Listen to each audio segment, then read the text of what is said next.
Hey guys, welcome back to the channel. This is story about what if Naruto was born during the Clan Wars Part 1. Before I start, please do support for more amazing content and comments for Part 2.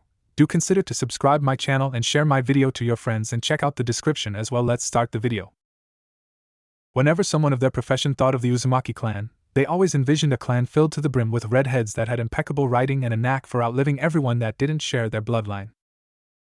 While most of that was true, but as the old age adage goes, there's an exception to every rule. Uzumaki Naruto was the exception to the rule this time around. Born prematurely with blonde hair instead of the famous Uzumaki red, and with a quieter outlook on life than most of them, he was the quintessential black sheep of the clan. Just because he looked and acted differently from most of the Uzumaki, did not mean that they treated him differently. There was an ongoing joke among most of the clans in the shinobi world that the Uzumaki were a bunch of hippies. One would think that they would abhor such a title, given how the world they lived in valued strength and power which were achieved through violence. Terrible violence, over love, but the Uzumaki did not care. They didn't abhor their nickname, but rather adored it, embraced it, strove to prove that they could live up to it, despite being a clan of killers by profession. Uzumaki Naruto, despite being different to them in appearance and attitude, was treated like any other Uzumaki. His different appearance may have been instantaneous, visible from birth, but his attitude was something that expressed itself over time. His parents started noticing it when he was just at the tender age of 4. It was during a simple trip to buy groceries at a nearby marketplace, where Naruto's mother, Kushina, a red-haired woman that exuded beauty similar to that of goddess, had taken Naruto to get acquainted with the world. They had just passed a small stand that sold toys, and she had the bright idea of getting Naruto a toy. When she had asked him which one he wanted from the plethora of toys that were on display, he replied with a simple, "that one," pointing at a blue yo-yo that was next to a blunt plastic kunai and a wood figurine. Him picking a yo-yo was normal. After all, it was a childish toy, but it was what he did with it that completely caught his mother off guard. While most children would immediately try to play with a yo-yo by doing different things with it, like biting it, throwing it into the air, or even twisting it to see if there was something hidden within it, Naruto did not. He instead looked at it while his mother paid the vendor the amount necessary to purchase the yo-yo, noticed that it had a string that had a loop at the end of it, and quickly stuck his finger in said loop. After that, he took the yo-yo and dropped it, watching in all the avid curiosity that a 4-year-old had, as the yo-yo stopped short of hitting the ground before it jumped back into the air, almost as if it was begging to return to his hand. He complied with the inanimate object's silent request and caught it. It was at this time that Kushina turned around, expecting her son to have thrown the yo-yo onto the ground in an attempt to see how it worked. She was instead greeted by a sight she had not expected. Her little boy was calmly playing with the yo-yo as it should be played with, launching it at the ground, before pulling it back into his hand. She watched him do this for about a minute, unsure of how she should process what she was seeing. She was by no means an expert at parenting. Naruto's first 12 months could attest to that, but even she knew that no 4-year-old could play with a yo-yo properly. She quickly came out of her stupor, and deciding to talk to Naruto's father about it. She quickly left the market, her son in tow, along with the yo-yo that had his undivided attention. That night, Naruto's parents discussed the possibilities of what this meant for Naruto. His father, Minato, being a civilian, did not see things the way that Kushina did. To him, this was nothing special. His son was just gifted with the yo-yo. There were plenty of children, the world over, that were gifted at something from a young age, even murder. Kushina, who was a shinobi by profession, had been trained to see past what normal people could, and to her this was a sign that her child was special. The next case of Naruto's speciality making itself known was the very next day. His mother had come to his room to wake him up, but as soon as she entered his room she witnessed something that shocked her more than what she had seen the previous day. Her son was sitting on his bed, cross-legged, and he was performing tricks she had never seen before, with the yo-yo she had bought him. He would throw it at the ceiling, before sticking out a finger from his left hand, using that finger to poke the string that held the yo-yo, which would result in the yo-yo's course being shifted to the left, before he would start spinning it anti-clockwise, in an almost hypnotizing manner. After that he stood up, on his bed, and started spinning it around his body almost as if he were dancing with it. He treated it like it was his dance partner, performing tricky dance moves that no one with just a single day's experience with a yo-yo should be able to perform. Suffice to say that when his father found out about it, he reversed his previous statement. His wife had been right all along. His son was definitely special. While the discovery of Naruto's speciality had come at a relatively young age for his parents, it took those outside of his home a slightly longer period of time to discover it. A few years to be exact. While most clans sent their children out to war at just the tender age of 6 years, the Uzumaki did not. They instead chose to only start sending their children to school at that age. Their schooling program lasted a few years, during which a child is taught how to be literate, how to think properly, and of course, seeing as how this was a world embroiled in warfare, they taught their children how to kill. Because of this, Uzumaki children had the highest first mission survival rate out of all clans in the world. Their children entered war at the age of 12, which was an age where they could properly act as shinobi. However, this came with an adverse effect of making their 12-year-olds less experienced than those of the other clans. Children that were 12 in most clans were already considered veterans, due to how they had already fought in a lot of battles and had lived to tell their tales. When Naruto entered the academy, as the Uzumaki liked to call their school, he was 6 years old. He only stayed in it for 2 years. During the first couple of weeks of his tenure in Yuzuno Kuni's academy, Naruto seemed like a completely normal child, one that they had already seen before 100 times over. He just happened to have the noticeable trait of blonde hair and a very quiet attitude, one he would discover he had garnered from his father. As the weeks turned to months, however, it became apparent that Naruto was anything but ordinary. At first, whenever he would finish a test ahead of all of his classmates or answer questions when asked, his instructors thought it was just pure coincidence. Maybe he studied beforehand. That was the general consensus. But as time went by, it soon became apparent that it was far from being luck or coincidence that he knew what was being asked. What is the most surefire way to achieve victory in battle? That was a question that had been asked by one of his instructors. He had asked the entire class of 20, intending to see how these 6-year-old children would react. He had expected answers such as being the strongest or a good strategy. Children always gave those two answers. There is none, Naruto stated, while drawing something on a piece of paper, never really looking up at his teacher. If he had, he would have seen the shocked expression the man displayed. What Naruto said had been absolutely on the money. There was no surefire way to win a battle because every battle was different. Most kids knew this by the time they graduated, not immediately after entering the academy. The instructor walked up to Naruto to see what he was doing, and upon seeing what it was that the boy was doing, he was left in a state of great shock. The instructor saw Naruto's drawing, which was a design of a yo-yo that could protrude sharp spikes while spinning. This was to be the first weapon the boy designed. After that day, the instructor spread the word amongst his colleges about Naruto's genius, and they all took notice of it soon after. Tests were administered to the boy, and he passed them all without even trying. While most Uzumaki were considered to be smarter than the average person, due to how they could master the most complex of the shinobi arts, Fuinjutsu, they were still considered to be the intellectual inferior of the Nara clan that resided within Hai no Kuni. Naruto was an Uzumaki with a Nara's brain. What do you do for fun? That was a question that had been asked by one of the children he went to school with. I study and practice, had been Naruto's answer. Naturally, word of his genius intellect spread across the entire island like wildfire, and pretty soon even kids his own age caught wind of it. They started hanging out with him more than they did before in hopes of having his genius rub off on them. Unfortunately for them, that was not how things worked. You either have it or you don't. Also unfortunate for Naruto was that the other children only did this during school hours. After school he became a complete stranger to them. He quickly learned a valuable lesson through these kids. In their world, it was either use or be used. Fast forwarding past a few more tests, which saw Naruto get bumped up to different classes in a matter of months, he soon found himself taking an IQ test that resulted in him being diagnosed with a genius-level intellect greater than any 8-year-old Nara that had ever come into existence.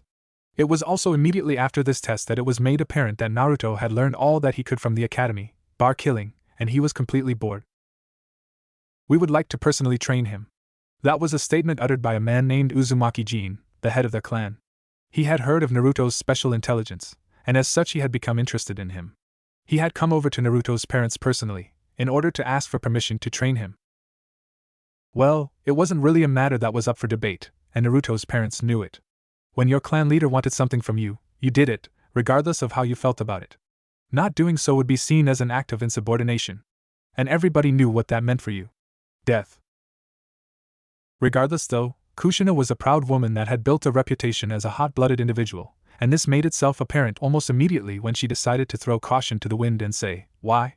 What do you intend to do with my son?" There was no way in hell she would allow her boy to suddenly be thrust into the heat of battle without proper training, or before he hit the required age within their clan. She would not allow him to become an exception to the general consensus. "Do not worry, Kushina. Jinrei said, stroking his white beard like the truly ancient person that he was. He had accompanied his son, Jin, to speak with Kushina. Naruto will not leave the island before the age of 12, just like everyone else. Then why do you want to personally train my son? This time it was Minato that had asked, proving that he had a backbone despite not being a shinobi. Because we see in Naruto something that we haven't seen in anyone else for a very long time, Jinrei said cryptically. And that is? Minato asked once more, feeling his irritation rising. He didn't like how Jinrei was dancing around the issue of what they wanted with his son. Possibility, Jinrei said, beard stroking over. For now, in Naruto we see the possibility of taking our clan further than where we are. We do not want to make him a weapon, far from it. We want to make him a symbol of peace. Peace, huh? Minato said with a large frown on his face, by turning him into a force of destruction and masquerading it as peace.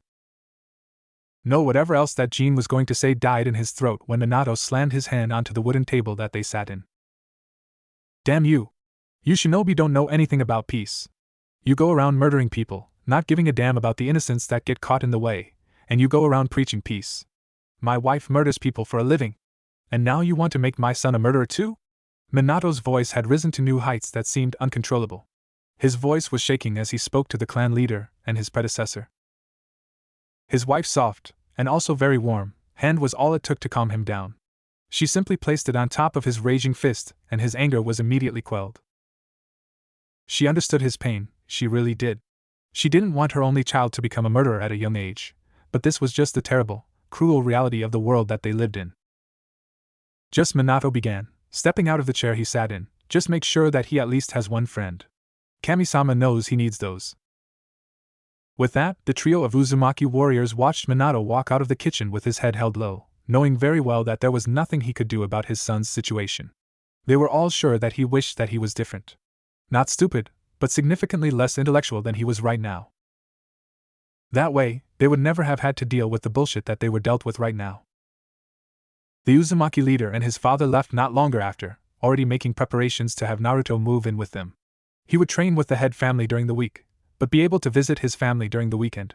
It was a stipulation that Kushina had set, one that they had no problem maintaining. To them, mainly Jin, Naruto was someone that was worth any ridiculous stipulation. Chapter 1: A Genius is Born. Soft blades of grass were unexpectedly fattened when a blonde-haired boy walked over them. An 8-year-old Naruto was currently walking towards a large house. One which, for the last 2 centuries, has housed the main family of the Uzumaki clan. The house was majestic, looking like a very traditional castle, with an air of pure authority to it. Just looking at it, one knew that they were stepping on important grounds. Grounds nearly as important as the temple located at the center of the village. Naruto walked on the extraordinarily large front lawn of the mansion, marveling at it with eyes the size of saucers, with his beige bag slung attached to his back. Upon stepping onto the patio of the massive mansion, Naruto felt his muscles suddenly locking in place, his nerves not really being able to transmit the message his brain was trying to convey to his limbs. Move. It was a simple command, one which his body just couldn't catch up to. It was as if someone had turned his body into that of a puppet. The more he commanded his body to move, the more it seemed to disobey him. In fact, it almost seemed as if it was giving him the middle finger and going the extra mile in disobedience by disposing of his chakra. Wait. The body doesn't just disobey you and start releasing chakra unless if there's been a jutsu cast on you, Naruto thought. If one were to take a peek into his shiny blue orbs that he had inherited from his father, they would see that he was panicking. A lot. Calm down, he silently told himself. Think. Focus on where the chakra is being siphoned off to, so that you can stop it. He slowed his breathing down, calming himself so that he could think. Upon doing so, he was able to immediately notice that his chakra was due south. His eyes were the only thing that could move, and he had to concentrate really hard on looking down. Naruto noticed a ceiling matrix that was large enough to encompass the entire patio. At least, according to his peripheral vision, because it went on beyond it on either side. How do I get rid of that? Only his eyes could move. And that wasn't good. From all of the knowledge he had obtained so far with regards to Fuinjutsu, and how to dispose of it if you are ever trapped in one, you needed to at least have some mobility. He had none. That was not good. You know, a gravely, masculine voice said from the sidelines, drawing Naruto's eyes to it. Every jutsu has a weakness. Naruto looked at the man, and he saw an old man that had a white beard that reached just below his clavicle. He had white hair that was tied into a ponytail, and he was decked in a gray outfit under a dull red armor. The man looked at Naruto, and the look that was directed at the blonde-haired boy indicated that the old man was expecting him to break the seal. Naruto's eyes shifted away from the old man and looked at the mansion's paper doors. Looking to do exactly what the old man was quietly suggesting, Naruto focused on his chakra. He felt the torrent that ran in between his bones and veins that represented his chakra flow in one direction, south. Knowing that he had a tough task ahead of him, he started trying to change its flow. It wasn't easy, but after a minute of pure concentration, Naruto slowly started to feel his chakra change direction, heading southeast before it went east completely. After that, he shifted it west, before taking it up north, focusing the flow to his brain. Then he stopped focusing on his chakra flowing in a controlled manner, and started making it flow in all directions in a very undignified manner. It sauntered all over his chakra coils, making them burn up slightly, and drawing a sweat from him. This exercise was exhausting him, as the more he did it, the faster the seal attached to his feet worked. He felt his heartbeat increase, drawing a hyperventilated breath of air out of his lungs. When will this dash? And then his legs moved forward. And then he shot forward like a bullet, one traveling at a very slow speed of less than 10 kilometers an hour, and he shot through the paper screen of the Uzumaki clan's main house. Ha ha ha ha! Naruto inwardly groaned while he slowly picked himself off the ground, pushing a thin sheet with wood attached to it off of him, which clattered on the ground when it struck the wooden floorboards of the house, before he slowly exited the hole he had just made. Looking at the old man that was laughing at his expense, Naruto looked really annoyed. "I'm glad that my misery is amusing to you," Naruto said bitterly. "Ha ha ha ha oh, it was very amusing actually. And also quite insightful," the elderly Uzumaki said. "Oh?" Naruto asked, crossing his arms in the process. "How so?" "You have very good control of your chakra," the old man began, drawing a raised eyebrow out of Naruto. "What you were trapped in is a mass-scale paralysis seal. It actually surrounds the entire house. And the only way to get out of one is with properly controlled chakra fluctuations that go against the seal." Ah. That was what Naruto experienced at that moment. It immediately made sense to him as to why it was there. "I'm guessing that it's meant to keep intruders at bay?" Naruto let his thoughts be known. "Yes, it is. Quite perceptive for someone your age," the old man said. "My father always said that one should always hope for the best, but prepare for the worst," Naruto said in a sagely manner, completely unfitting of an 8-year-old. "Ah, I see. Going by what you said, then that means that you know who I am." "Hi. You're Jinrei-sama." The old man, Jinrei, nodded his head at the boy, before he slowly started stroking his beard. He liked the boy. Honestly, he did. He had a good head on his shoulders. He seemed respectable, and judging by how he reacted throughout the whole ordeal involving the paralysis seal, a very calm individual. "Do you want to know what I know about you?" Jinrei said to the boy. "There's no point in saying no, even though a part of me wants to. So I will just say yes," Naruto answered rather cheekily, showing his immaturity. He can see through the way words are used. A good head for politics.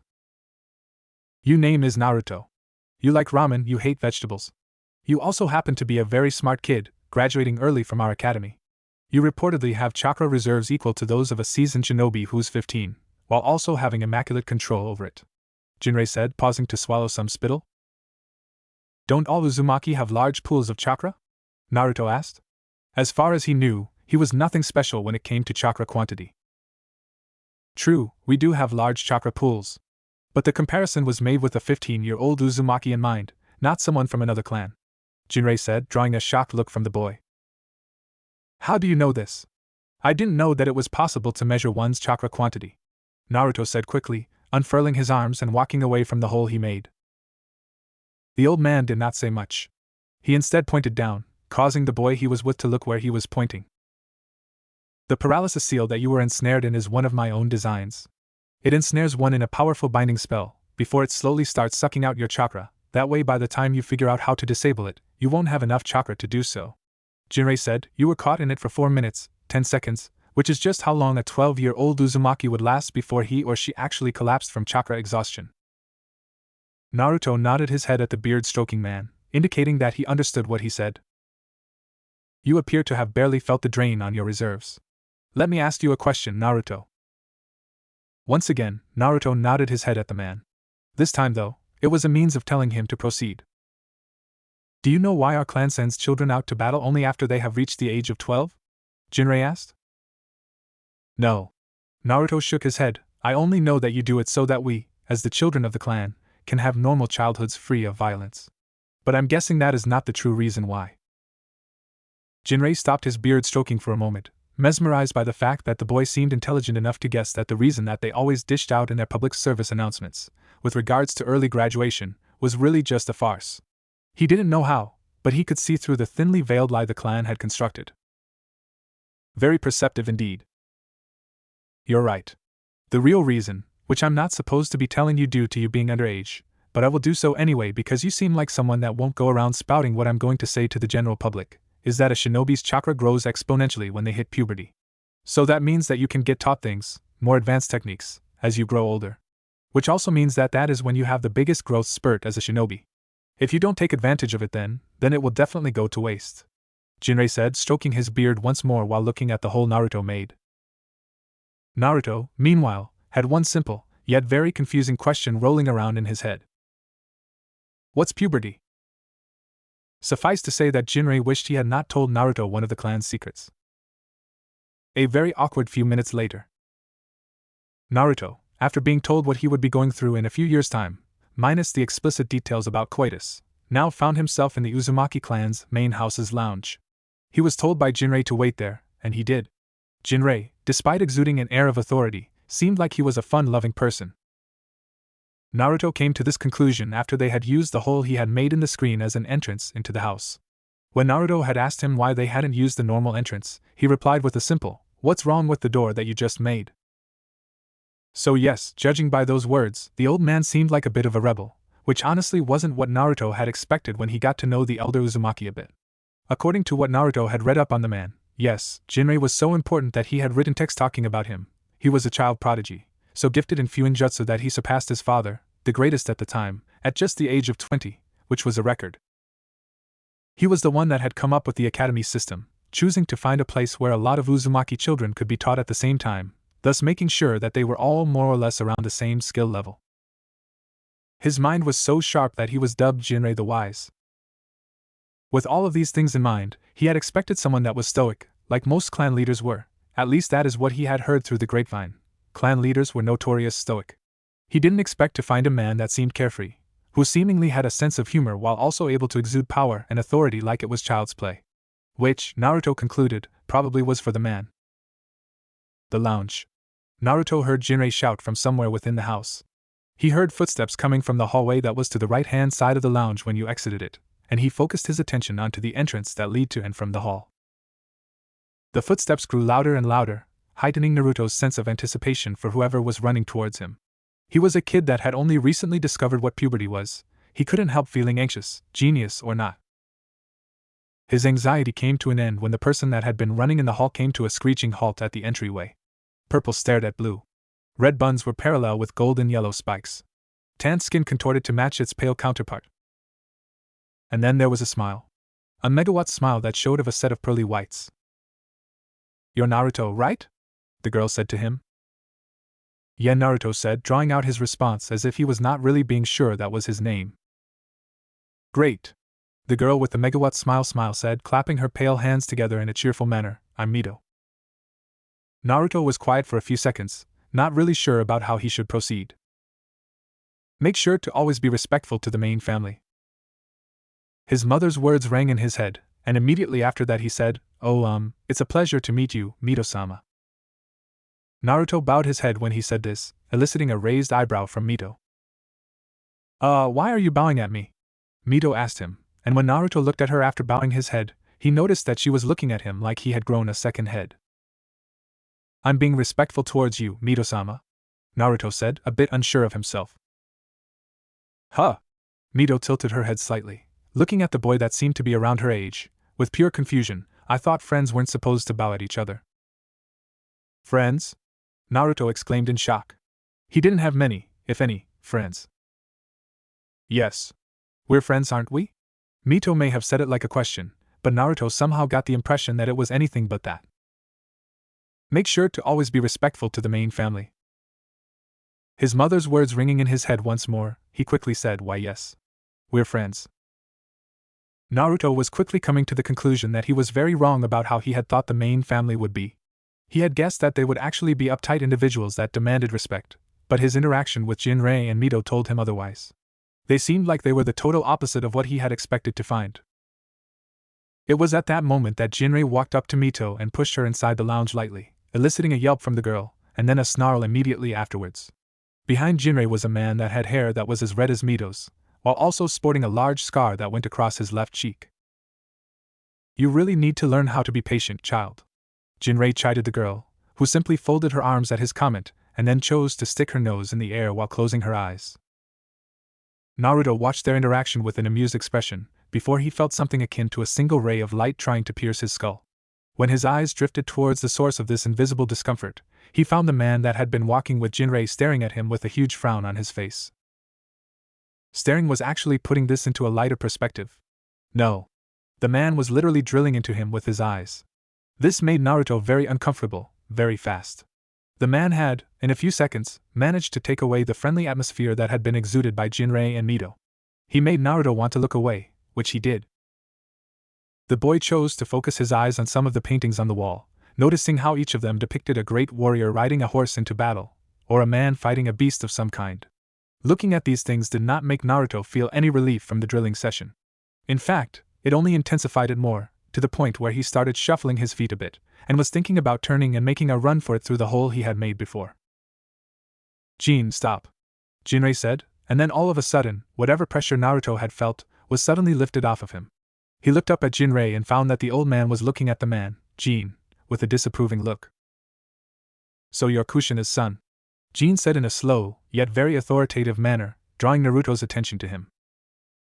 Naruto didn't know what to say, or do for that matter. Jin was different from Mito or Jinrei. He exuded power. He had complete command of everything that happened within this room. He could end Naruto's life quicker than he could blink, and Naruto knew it. Still, though, Naruto had some brain power left in him, which he used to answer the man, although it was a bit too timid for his liking, H-high. "Well, it's nice to meet you. I'm Jin." "I know who you are, Jin-sama," Naruto said, bowing his head at the man, "and it's an honor and a pleasure to meet you." That was all the man said, before he turned around and left, his black robes fluttering around his feet. Naruto knew who the man was. He was their clan's leader. Someone that had a fearsome reputation as a monster on the battlefield. Where his father, Jinrei, had excelled in Fuinjutsu, Jin had excelled in Taijutsu and Kenjutsu. He had a body that was both strong, yet also lithe enough that he was both quick on his feet, yet also strong when necessary. Many said that he was blessed with the body of a god, and it seemed like they were right. Naruto honestly thought that the man could challenge the gods if he sought to.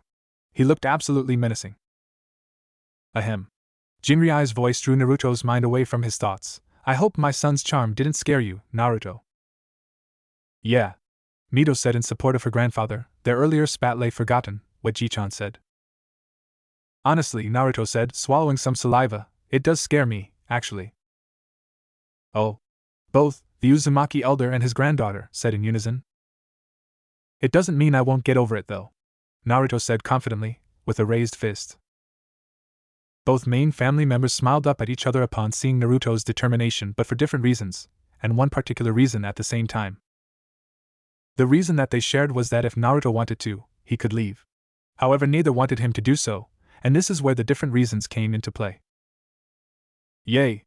Mito said, running up to Naruto and grabbing his hand before pulling him away. "I finally got a friend." Jinrei watched them run past him, his energetic red-haired granddaughter pulling a slightly stupefied Naruto as they exited the lounge, with a soft expression at first, but when they left the room completely, his expression turned to stone. It was hard for his granddaughter to make friends, considering that she was royalty among Uzumaki. Not even coaxing certain elders' grandchildren had been enough, because they all immediately fell into the same line of obedience, and asked kissing as the rest of the clan, and Mito did not need, nor did she want, that. She just wanted to have a normal friendship. He audibly sighed out loud before he said, "You have so many challenges awaiting you, child. Least of all from my son." Jinrei proceeded to cross his hands behind his back and slowly exit the lounge. He would let the boy and Mito get familiar with each other for today. Tomorrow is when Naruto's true purpose for coming to his house would begin. Beautiful morning sunshine, some gorgeous greenery, and lots of fresh air. That was what assaulted Naruto's sense of touch, sight, and smell respectively. He was currently standing in the middle of a very luscious training field, one designed specifically for the main family of his clan. The clearing that he was in was so large that the closest tree was actually an entire half a kilometer away. Unfortunately for him, though, the beauty that could be associated with the training field was completely lost to him due to one very important fact. He was not alone. He was currently standing in the training field with the ever-oppressive leader of their clan, Jin. Jin was decked out in a black gi, while Naruto was dressed in a murky gray-colored variant. Jin had a pair of G-string sandals on, easily the most worn shoe in the world, while Naruto was barefoot. "All right, boy," the powerful and very commanding voice of Jin said, looking down at the boy. "I hope my father was able to relay your schedule to you yesterday." "Hi," Naruto answered the man, looking up at him. The man may have had an oppressive aura to him, but Naruto was his mother's child. Uzumaki Kushina was notoriously stubborn, and Naruto would be lying to himself if he said that he did not get at least a fraction of her stubborn nature. "Before we begin, I want to make a few things clear," Jin said, looking at the child with an unreadable expression etched onto his face. If Jin were honest with himself, he didn't like the boy much, if at all, for personal reasons. The way in which the boy was no longer shuffling under his gaze, but rather staring up at him defiantly, irked him a little. The fact that the boy also took his pause as a means of him asking for permission to speak to him, to which the boy had nodded his head at him to do so, also aggravated him a bit. "I wasn't asking for permission to speak, brat," Jin said a bit menacingly, making Naruto gulp a little. "Now here's what I wanted to say. You're a smart boy, smarter than anyone that has come before you apparently." Naruto could almost taste the "but" that was coming. "But," and he had been on the money, "I don't see it. To me you're just a worm, an insignificant insect that I could crush if I wanted to, but I won't. My father sees value in you. In other words, training me was actually your father's idea and not really yours, Jin-sama," Naruto concluded in his head. In all honesty, it put to rest the theory he had developed last night before he went to bed. He could tell from his first interaction with Jin-sama that the man did not like him, not one bit. Yet he had invited him to his home in order to train him. It didn't make sense to the genius 8-year-old. And now he had just confirmed his assumption. Secondly, Jin's thoughts broke his own thoughts. "I want to make this very clear. If you complain, if you cry, if you so much as ask for a break when I haven't offered you one, you will be punished severely." The boy nodded at the man, a bit too fearful for his own liking. The more time he spent with Jin, the less he liked his clan's leader. "And now the final thing I wanted to say, every training session that we have shall be held at this time," Jin said, making Naruto nod once more. They had gotten out of bed at 5, and it was a few minutes before 6, from what Naruto could tell. "I do not tolerate tardiness." Good thing Naruto's father was such an early riser, because he had pretty much instilled the same sense of hard work into his son, unlike Kushina, who was a heavy sleeper. Naruto nodded once more, showing his leader and teacher just how much he understood what he had said. "Good. Now then, we are going to spar a little," Jin said. "This will give me a chance to see what you are made of. Today, we will only focus on taijutsu. Tomorrow is kenjutsu. And we will alternate it between the two every second day. Am I understood?" "Hi," Naruto said. Naruto found himself flying through the air and landing on his back a few feet away from the man thanks to a shove that was initiated by the leader of the Uzumaki clan, who spoke immediately after Naruto hit the ground. "Hi, sensei." Naruto stood up and dusted himself off a little, before he looked at his teacher and said, "Hi, sensei." "Good," the man said. "Now come at me with the intent to kill. Anything else would be but a waste of my time, and yours."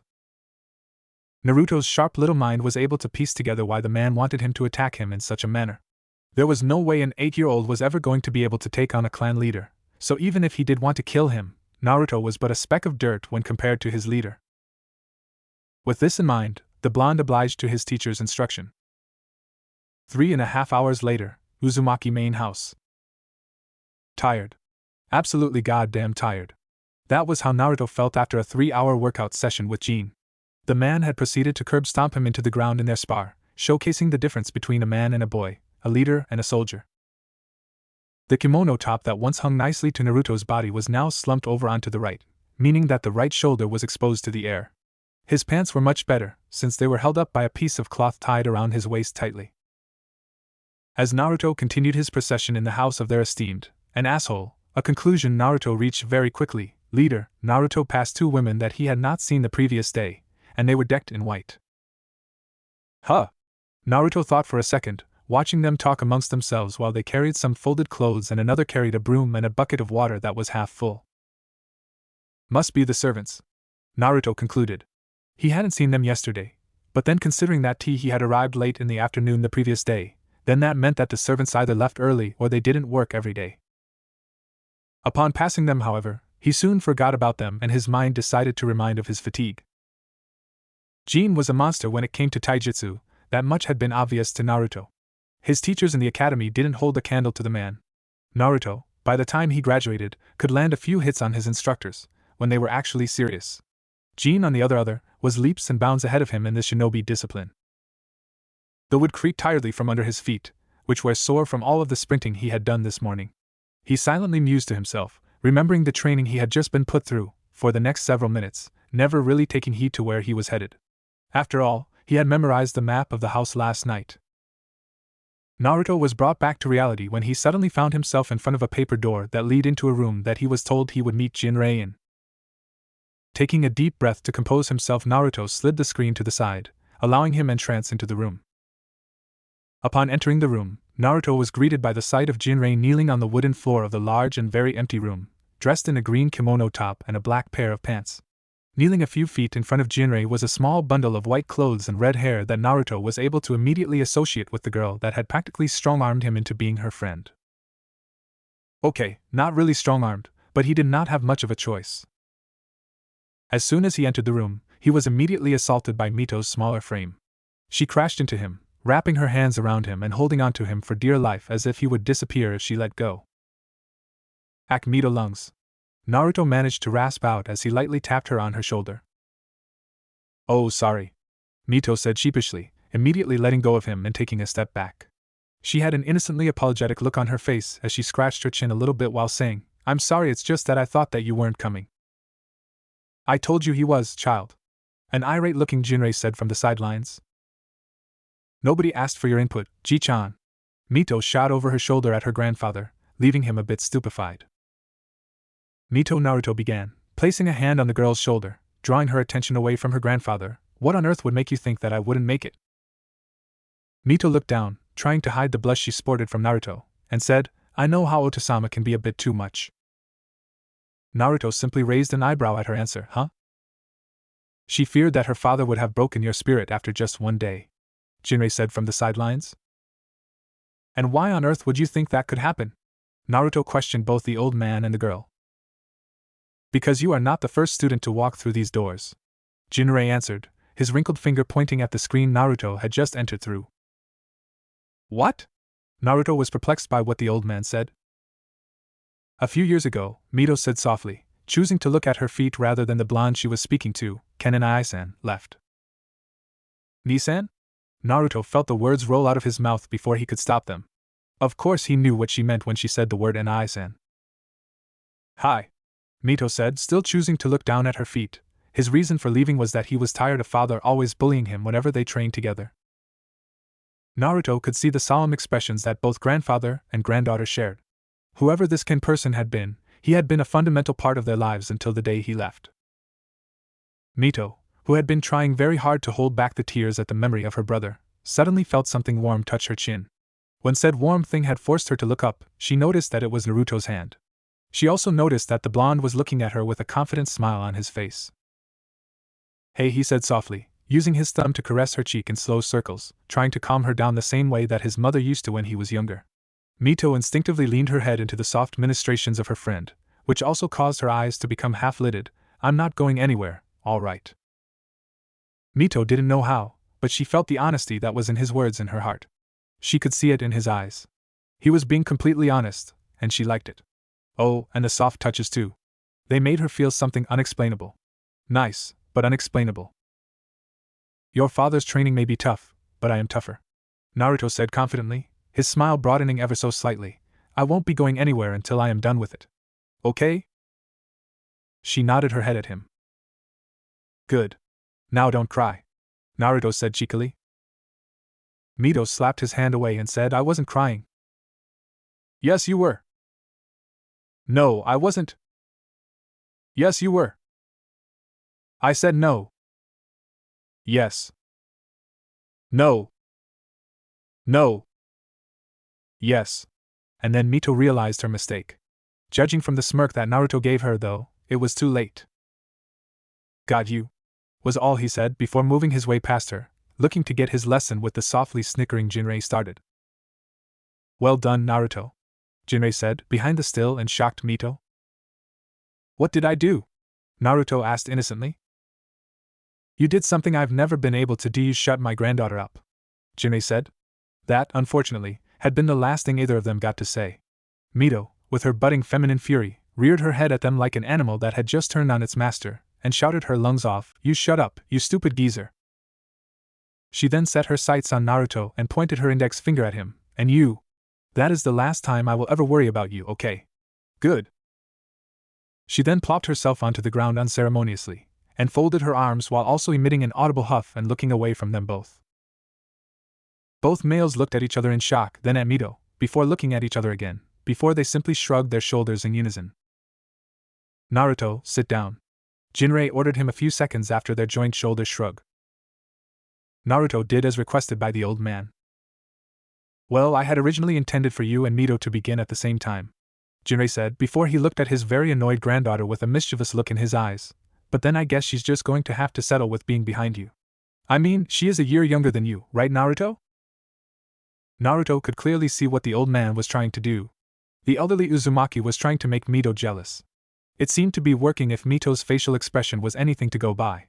She went from being annoyed and in ignore mode to being shocked and afraid. Afraid of being left behind by her friend. Naruto knew that he had to choose his next words carefully, for they could be detrimental to his forced friendship with the Uzumaki heiress. I think it would be best if we waited for her, Naruto said, eyes darting back and forth between grandfather and granddaughter. He saw Jinrei look at him a bit skeptically for some odd reason, while the corner of Mito's lips curved upwards slightly, signaling that she was pleased by what he had said, and that her ignore mode was over. And no, I'll be joining you, she said, making Naruto sigh internally. Both children turned to look at Jinrei, who looked shocked for reasons that neither child could fathom, before he simply smiled at them both and said, All right. Let us begin. A few hours later. The soft patter of feet on wood alerted Naruto to someone coming into the room that he was using as his own. He had just taken a nice, warm bath, and he was feeling refreshed. Tired but refreshed. Looking at the shadow that approached his door, Naruto was able to quickly surmise who it was without them saying a word. Come in, Mito, he said. How did you know that it was me? The girl asked, feeling rather annoyed by the fact the blonde was able to figure out it was her. The two small but parallel balls stuck onto a larger ball that the shadow indicated were a dead giveaway. Although he was not going to tell her that. Genius, remember? He said, smiling at her. I don't know, Mito said playfully, looking at the blonde dressed in a white robe, indicating that he just took a bath. All I see is an idiot. An idiot that's already ahead of you in Fuinjutsu, Naruto said cheekily, sticking out his tongue in order to add insult to injury. Mito faltered a bit, not really able to create a good comeback, but she did settle for saying, Whatever, I will catch up to you eventually. Whatever lets you sleep at night, Naruto said, turning his back on her and walking towards the walk-in closet that was in his room, before he shut it. Hey, it's only been one day, Mito replied, looking to get the last word in. It seemed to work, as Naruto didn't bother with replying. Naruto was busy fiddling with the contents of the bag he had brought with him the previous day. The sack-like bag contained 5 scrolls, each one containing something of his. Throwing the one that contained all of his formal clothing aside, he took the one that had all of his nightwear. He unfurled the scroll, before channeling bits of his rather large chakra into it, and he got the desired result of watching his jinbei, traditional Japanese pajamas, pop into existence. Naruto, as quickly as his tired aching body would allow him to, put them on before he left the confines of the walk-in closet. Upon doing so, he found Mito sitting on the ultra-padded futon that he had slept in last night. Seriously, these guys sleep in style, Naruto had concluded. He had never seen a futon with padding so thick before. Mito was quietly drawing kanji on a little scroll that she had. Every time she wrote incorrect kanji, it would simply disappear. Which meant that the only way she could be sure that she had written the right thing was if the kanji stayed in place. Sorry to make you wait, Naruto said, quickly plopping himself down on the soft futon. Mito just nodded her head. Naruto chose to keep quiet and watch Mito do her thing. The 7-year-old girl turned her head to look at the boy next to her with curious eyes. She noticed that he was staring intently at her hands as she wrote on the scroll. "It's ma not na," she heard him say, at a curve at the top. Her eyes went back to the scroll and stayed on it as she decided to heed his advice. She redrew the kanji that had just disappeared, but she added a slight curve at the top and watched in fascination as the kanji stayed put. "Wow, you really are a genius," she said before she could stop herself. "It's just kanji, nothing special," Naruto said. He may have sounded arrogant, but he was anything but. "Still, you know how to write perfectly, and you're only 8," she said, turning to look at Naruto. "So?" he said in genuine curiosity. He wanted to know what was so special about him being able to write at the age of 8. Oniai-chan was only able to perfectly write at the age of 10. Ji-chan said he learned how to write perfectly when he was 9. Mito stressed. Naruto had a raised eyebrow at that comment. "I still don't see your point." Mito huffed out loud, before shoving the scroll and the brush into his lap and said, "Hold this." She stood up and walked over to the small cabinet that was next to the futon. The cabinet had an oil lamp on it and 3 drawers. Pulling on one of the drawers, Mito brought forth what Naruto assumed was rice paper. Mito turned around and showed him what was written on the piece of paper. It was the kanji for 10. Done crudely at that. "What is that?" Naruto asked. "It's Oniai-chan's. He had a habit of always writing his favorite number. The number 10. And this is one he did when he was your age," Mito stated. Naruto blinked olishly, only now understanding why she made such a big issue out of him being able to write kanji neatly. If what he saw truly was Ken's handwriting at the age of 8, then the guy was terrible. He was absolutely horrendous. Damn, even Mito writes better than him. He must be terrible at fuinjutsu with handwriting like that. Naruto's thoughts reverberated through his mind. And here he was thinking that a 4-year-old wrote that. Then again, he was comparing it to his 4-year-old self. "Okay, fine. You win," Naruto said, throwing his hands up in the air in defeat. "I didn't realize that we were playing a game," Mito said while shoving her brother's piece of paper back in the drawer. The girl returned to sit next to him, before prying the scroll out of the boy's hands and continuing with her writing skills. They stayed silent for a really long time, with only the occasional word of advice from Naruto on how Mito should write her kanji. "Was this Kensama's room?" Naruto asked, after there had been a long bout of silence between them. "Yes, it is," Mito said, looking at the scroll in her lap. "I see," was all Naruto said. He silently wondered where her older brother had gone off to. Whenever somebody leaves their clan, they are immediately placed within the wanted books. Every clan had a wanted book. A 6-year-old Naruto sat comfortably in his room, going over a scroll that was unfurled on his lap. The scroll's contents were a bit lost to him, as it spoke of something he could not understand. Luckily for him, he knew someone that could help. Jumping to his feet, the little boy left his room, with the scroll in hand. He quickly rushed down the steps of his home, all the while shouting, "Oka-san, Oka-san." "What is it, Tabeo?" Uzumaki Kushina's slightly annoyed voice rang from the kitchen. Naruto's soft feet hurried towards her location, and upon entering the kitchen he found his mother, the one person that could help him. "Oka-san, I need your help with something," Naruto softly asked his mother. "What is it?" Kushina said while wiping her hands dry using a dishcloth. "It's an assignment from school." Naruto handed his mother the scroll. Kushina looked at the scroll's contents, picking out the question that Naruto needed help with. Clans have been known to work together over the years, even rival clans. What is the name of the special condition that has to be met when they do so? Kushina read the question out loud, before a smile graced her soft pink lips as she said, "Well, that's easy. It's during a wanted case." "Wanted case?" Naruto asked, all of his innocence coming to the forefront. "Yes, wanted case," Kushina said, handing the scroll back to her son. Naruto jotted down what he needed to with his brush, and once he was done doing so he looked up at his mother, who was looking down at him expectantly. "Anything else I can help you with?" Kushina asked. "Not really. But I just wanted to know what is a wanted case." "Oh, take a seat. It's a bit of a long explanation." Naruto heeded his mom's advice and sat down on the floor around the table he had just used to write his answer on a few moments ago. "Okay," Kushina said, exhaling a bit, feeling herself go into teacher mode. "A wanted case is one that involves the wanted books. You know what those are, right?" A shake of the head was the only answer she was given, prompting Kushina to sigh out loud while before adding, "What do they teach you guys nowadays?" Mathematics, fuinjutsu, ninjutsu, taijutsu, genjutsu, literature." It was a rhetorical question, son. Kushina's face sported a warm smile as she leaned forward and ruffled her son's hair a little bit. Honestly, despite all of his intelligence, he was still only 6 years old. Naruto just calmly let his mother ruffle his, already unruly, hair. Trying to fight of his mother would only lead to further embarrassment. Besides, he secretly enjoyed it. "Well," his mother said, getting on with her lesson, "I guess the best way to explain a wanted book is they are a series of books kept by every clan. They contain information of everything that a clan wants, well, only the things that they want known to the world at least." "Like?" Naruto innocently queried. "A hidden treasure, some medicine plant, or even another shinobi that they want dead." "Why would they want people to know about a hidden treasure? I mean, wouldn't they be better served if the treasure was only known by the clan?" "True, but then sometimes it happens that someone else stumbles upon something that, while they think it is useless, someone else would pay a lot of money for." "Such as what exact, Oka-san?"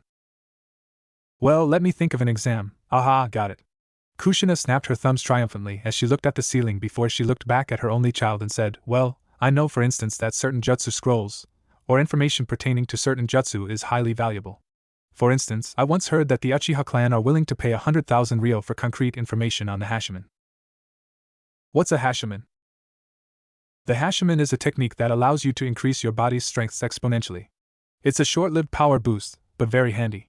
Only several people throughout history have been seen using it because it's too complex for ordinary shinobi to utilize. It's said that complete mastery of the Hashiman can make you the strongest person in the world." "That's so cool." Naruto had stars in his eyes, just picturing himself throwing around the 5 elements like a god. "No, not cool," Kushina said sternly, pointing her index finger threateningly at her son. "If one were to use the full power of the Hashiman, they can destroy an entire clan, but at the end of it all, they would die." Naruto swallowed thickly upon hearing that someone could die from using the Hashiman. As unbelievably powerful as it was too dangerous to use. He did not want to die. "And another thing," Kushina said, "if the Uchiha were to get their hands on it, no clan, not even ours, would be safe. They would literally take over the world. Even with just partial mastery of the Hashiman, you are considered one of the strongest in the world." Just thinking about a world ruled by the Uchiha, and their red demonic eyes that he had only seen illustrations of sent a shiver down Naruto's spine. Most kids his age would not understand the full implications of what his mother had said, but he did. The Uchiha would be unstoppable. An entire clan of Hashiman utilizing dojutsu wielders, too scary. "Okay," Naruto concluded, "not cool." "Not one bit." There was a few moments of silence between mother and son, before Naruto asked another question. "I understand the treasure part now. The medicine part is self-explanatory, but what about the shinobi part? Why would clans advertise who they wanted dead?" Kushina took on a thinking pose as she thought of the best possible way to explain things to her son. She entertained the idea of using herself as an example, before she shut it down for something a bit more progressive. "Imagine this, you're a very strong shinobi and you get into a skirmish with Wait. Which clan do you detest the most?" Naruto thought about what his mother was asking him for a second, before the answer formulated in his mind, "None." "Really?" Kushina asked with a raised eyebrow. "Yep. None," her son replied. "Huh, well, I'll be. They used to teach us to hate the Uchiha because they were the natural enemy of the Senju, but now it seems as if they don't do that anymore." Kushina thought out loud, before she quickly said, "Anyway, for the purpose of this conversation, let's use another example then." Kushina took a thinking pose once again, trying to see what she could draw upon from her many years of service to her clan. Eventually finding what she was looking for, the Uzumaki Kunoichi said there had been a case a few years ago where a man that was part of the Kagaya clan of Mizu no Kuni had decided to cut all ties with his clan and he left them. He was someone that had killed a lot of people, and when the vapor specialists, the Terumi, had found out, they contacted the Kagaya and decided to eliminate him together. Naruto scratched his head in such a cute manner that it made Kushina want to squeal in delight. It honestly reminded her of an animal cub scratching its ear. Why? Why what? Why did the Terumi clan get involved in a matter that was clearly not theirs to concern themselves with? Kushina smiled at her son's quick thinking, because the man had apparently killed more than 15 Terumi clan members before he defected from the Kagaya. The Kagaya wanted him dead because they wanted him to serve as an example of why you should never betray them, family or not. I see, Naruto said, finally understanding what his mom was saying. What happened to the man? Well, the information about his defection was placed in the Red Book. When your name enters into the wanted books, you become public enemy number whatever. Only your strength and your pursuer's determination to exterminate you determines how high you are placed. To the Kaguya and the Terumi, he was public enemy number 1. I'm guessing that they found him and tortured to death? And what gave you that gruesome impression? Shinobi torture and kill, it's the world we live in. I guess so. Kushina looked at her son with adoration. She could see his small, yet very brilliant mind trying to sort through everything he had been told. She loved her son, oh so very much. His cute chubby cheeks just made her want to hold him and squeeze him like a teddy bear. She was cut off from her musings when she smelled something burn. Holy shit, the food. Kushina did not realize that she had just cursed in front of her son, and he had picked it up. He did not say anything, however. He simply chose to slip away from the kitchen while his mother fretted over the burning meal. Hey, is your brother in one of the wanted books? Naruto asked innocently, but he soon regretted it because of the way Mito reacted. Her whole body turned stiff as a wall, but she quickly shook her head immediately afterwards. Oh, was Naruto's reply. Sorry. Mito didn't say anything, she just slowly stood up and then she sauntered to the door. She pushed the screen aside, before she stepped out of her older brother's room. Good night, she said a bit too quietly for Naruto's liking, before she shut the screen without even looking at him. Naruto was left all alone in his room to think about what had just happened. Naruto was not much for swearing, in fact he abhorred it. Yet at the same time he felt like doing so at that particular moment. So he had chosen the least vulgar word that he knew of. Shit. He had screwed up with that last question. Elsewhere. When an ant looks at the world, it sees everything as gigantic. Something that humans deem small and insignificant could mean something else to an ant, usually certain doom. If one were to look at the world from an ant's point of view, then the stamp that Jean was using in order to officiate the document in front of him would seem really large. The almost inaudible thud of the stamp being slammed onto the piece of parchment would seem like an earthquake. One relatively short-lived earthquake. Jean, Jinryai's voice caused the paper stamping to cease for the time being as Jean looked up from his paper and noticed his father's silhouette at the paper door. I'm coming in. That was all the warning he was going to get as his father sauntered into the office of the Uzumaki clan head. Sit, father, was all Jean said to the man. Jinryai's face showed his displeasure at his son's treatment of him. Please, as if I needed your permission to do that, especially in an office I have occupied for more than half a century. Jean never looked up at his father, as he furiously worked away at the papers that were in front of him. Be that as it may, it's my office now, and if I wished it, I could have you removed from it. Jin's incessant working made him miss his father's frown. Jinrei did not know why, but he should have been used to this now. His son was as rude to him as he was towards everyone within the clan, with a select few here and there.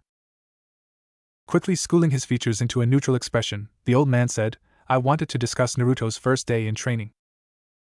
What's there to discuss? Jean said, still not bothering with looking up. It's only been 1 day. The former leader of the Uzumaki clan reached up and started his customary beard stroking. Yes, and in that 1 day the boy looks like he was put in an abattoir. There was nothing said on Jin's part. He instead focused on the papers that were in front of him. This continued for a few seconds before he felt his father's intense gaze on him, prompting him to look up from his work and see his father's furious gaze matching his own cold, uncaring one. Huh, what? Jin's tone matched his facial expression. What did you do to the boy? His father's rage could be felt through the question. Jin watched the blonde Uzumaki boy move about. He was quick on his feet, he would give him that, but his attacks left a lot to be desired. They lacked any real power that he, at the same age, had long since obtained.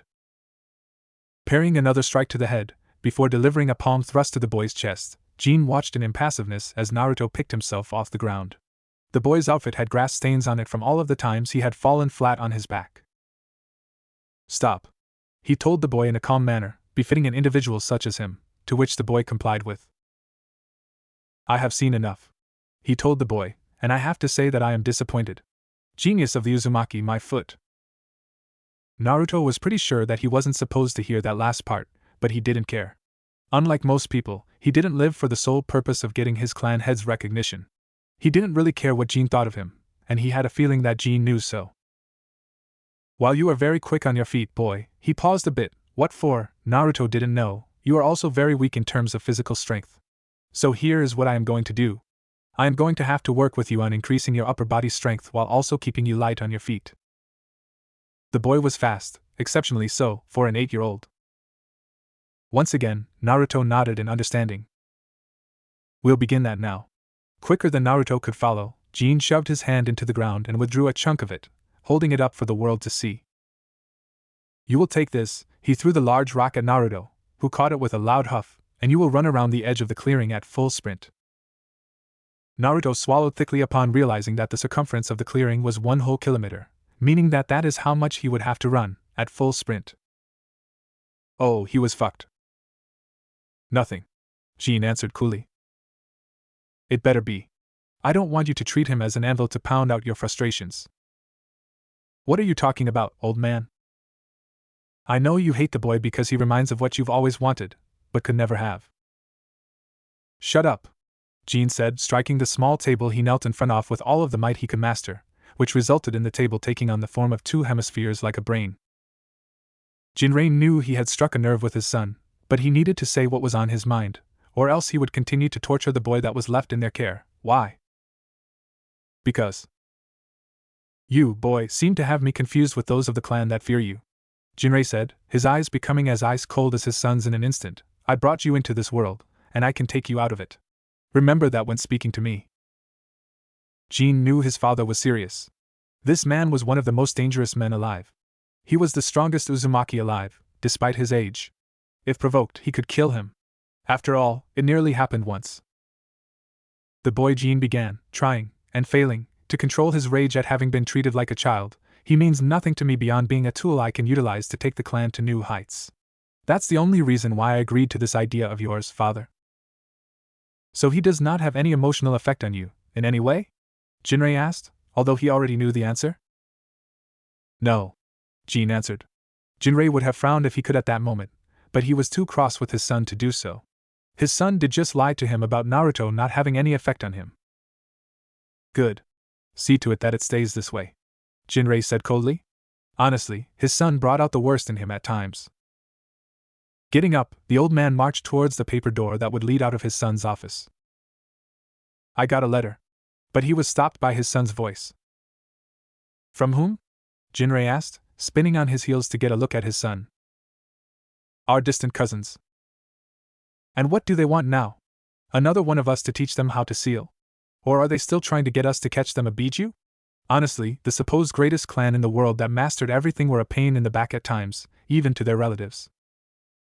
None, fortunately. But Samadano just lost a son, and he wanted to take his remaining 3 on a trip to see our island. Jin answered his father with neutrality. He could see it in his father's eyes. The old man did not believe a single word of what Batsama's letter had said. He had ulterior motives. That man was always scheming. And honestly, he shared his father's sentiment. It was one of the few things that they could agree upon. Senju Batsama was as slimy as an Uchiha. I see, was all the old man said, his mind running at a mile a minute. He had so many thoughts that ran through his mind, and when he saw his son's eyes he knew that the same could be said for the young man. What do you think about all of this, Jin? I don't know what to think. But I know that whatever it is, we have a few months to prepare, Jin answered, scratching his chin. How many to be exact? Jinrei asked, stroking his beard. 3 months.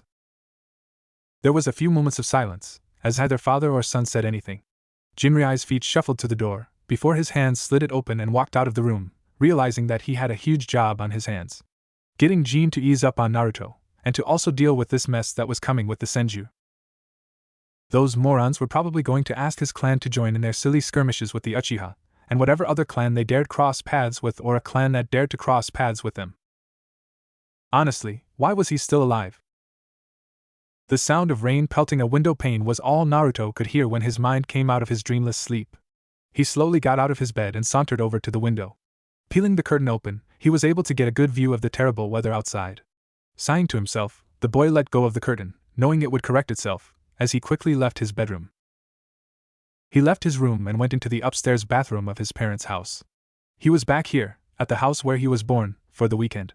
It was his first weekend back home, and his parents' plan of spending the day outside with a family picnic had just been shoved down the drain. He did not really care, though. Whether it was inside or outside, He just wanted to spend some time with his family. Quickly taking care of his morning rituals, he left the bathroom and went back into his room.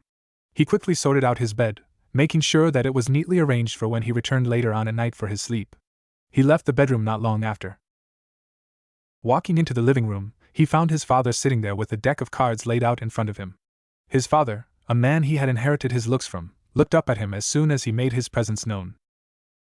"You're up now, finally," the blue pants and green kimono top-wearing man said to his son.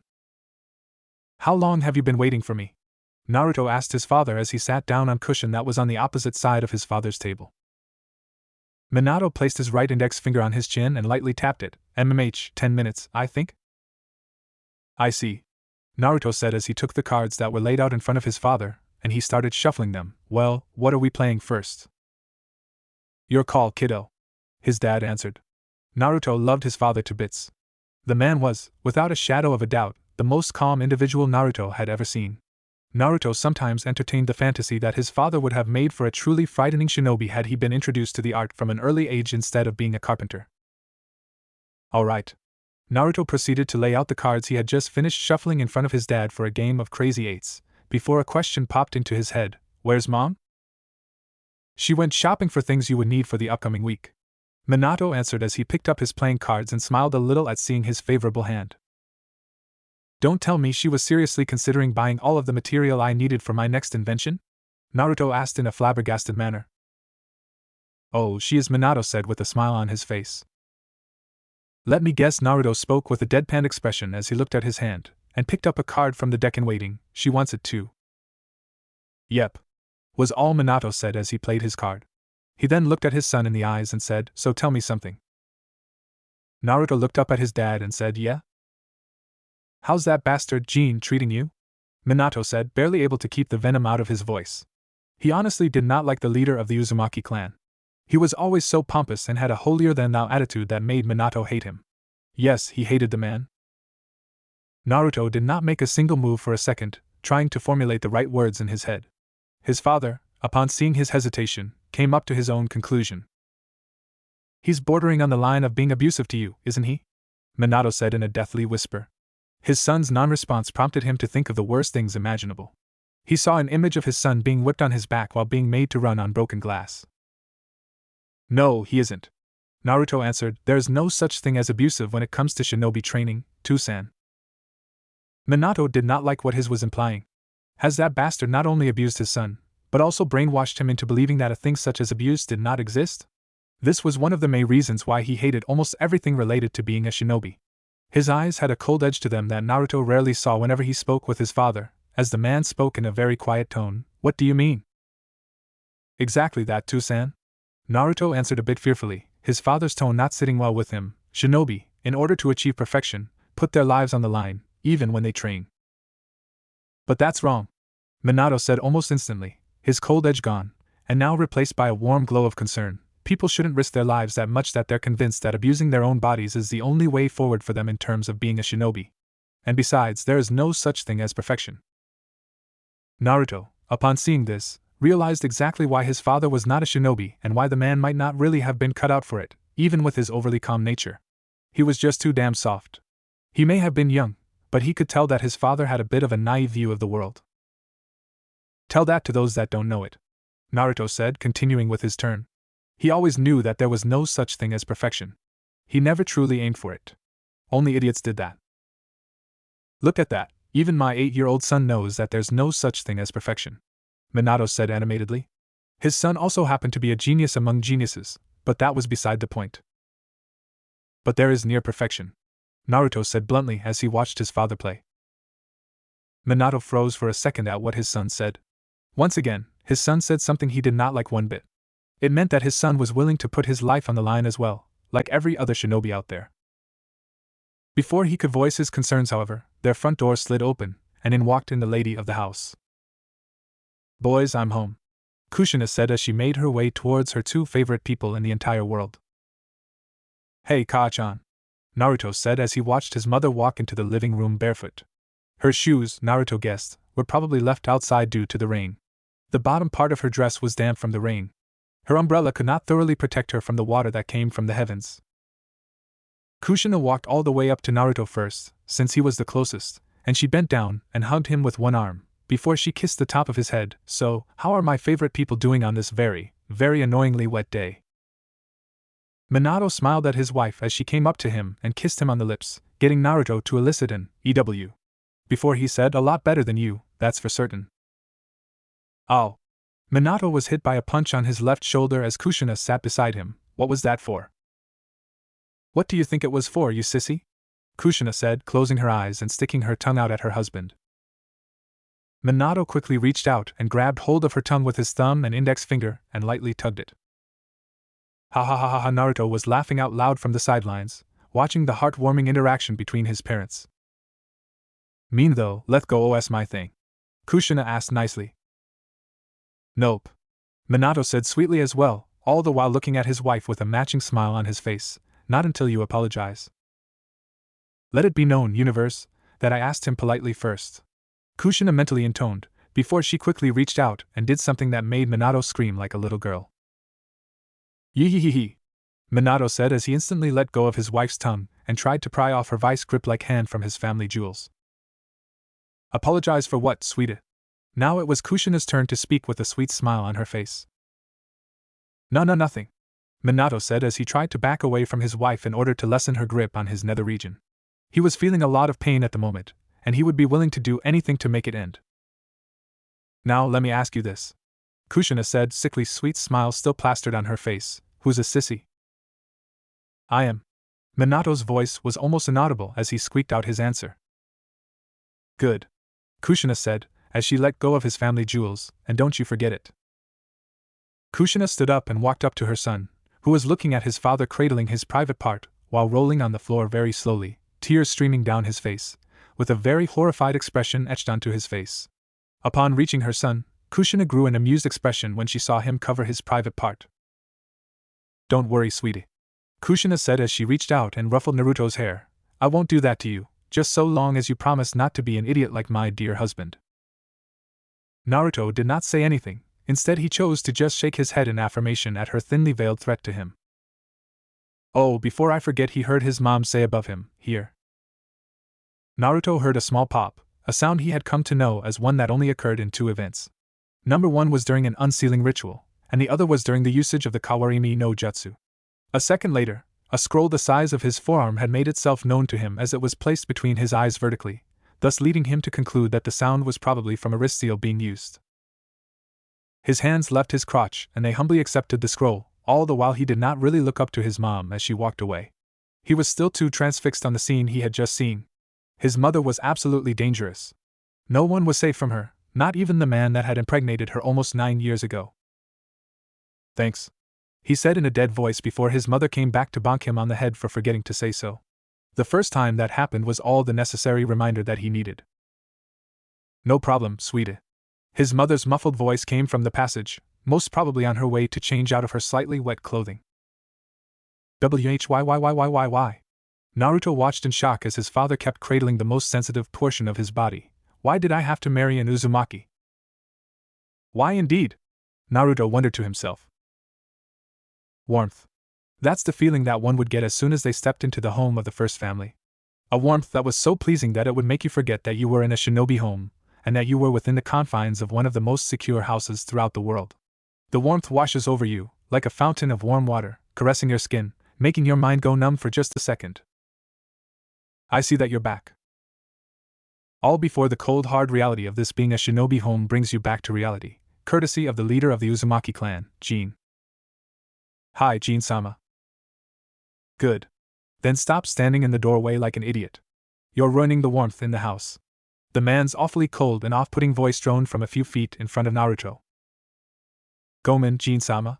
Naruto proceeded to close the paper screen behind him, set his shoes to the side for one of the servants to pick up, and walk into the house of his illustrious clan. How is your mother, boy? Jin asked, with his arms crossed over his chest, and peering down at his student. She is fine, Jin-sama. Naruto replied, looking at his clan's leader in the eye. Good. Was all the man said before he turned on his heels and quickly left the boy to his own devices. As soon as the man had disappeared from his sight, Naruto let go of sigh he had been unconsciously holding in. Jin, despite not truly striking any fear in Naruto, had a powerful and oppressive aura. It took all of Naruto's stubborn willpower that he had inherited from his mother to not cave and look at the man's feet whenever he spoke to him. He would never, ever, truly bow down to anyone.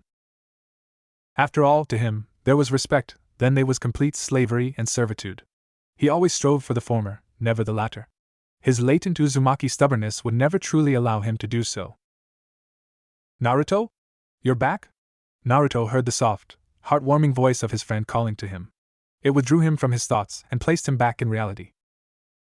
Looking over to the entrance to the hallway, Naruto saw Mito standing there, wearing what was a rather simple plain white kimono, with her hair tied into their customary double buns.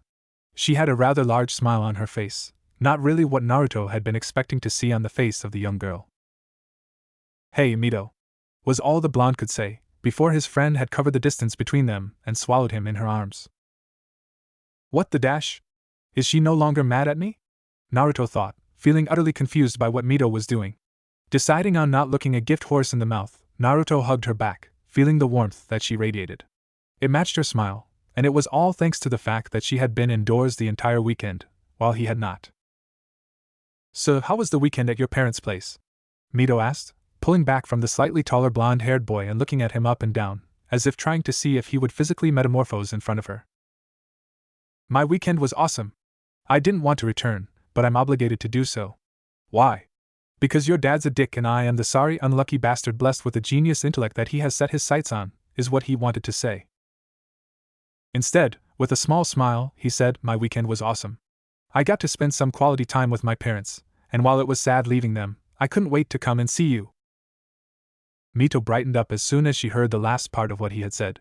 She brought forth a megawatt smile that illustrated just how happy Naruto's answer made her feel. "Well, I'm glad you feel that way, because I missed having someone to play with," the girl said, smile still in place. "What do you mean?" Naruto said, feigning ignorance. "I thought you had Mr. Plank Plank." Mito grew red in the face at the mention of Mr. Plank Plank. She could never truly get over the fact that Naruto had caught her playing with a wooden doll, despite the fact that it was frowned upon by the shinobi world at large for a child her age to be indulging in toys. But then she was the Uzumaki princess, thus she just got to do nearly anything she wanted, so long as if her father or grandfather approved. And Mr. Plank Plank was something they both approved of. Hearing Naruto chuckle, she looked up just in time to see him ruffle her hair a little before he added, "I'm just messing with you, oh, and tag. You're it." Without wasting another second, the blonde-haired boy had disappeared from her sight. "Hey, no fair!" Mito shouted as she ran into the hallway. "You didn't warn me. And you're faster than me." A few seconds later, footsteps could be heard all over the Uzumaki household as the two youngest inhabitants of the house chased each other back and forth, not caring about the loud ruckus that they made, for they were children after all. Even the one with a high-level IQ. "Jinrai-sensei?" Naruto said, sitting down in a lotus position as he practiced different symbols on a piece of paper. "Yes, Naruto," his Fuinjutsu teacher said, keeping a vigilant eye on his young protege. Today, it was just Naruto and Jinrai in the study.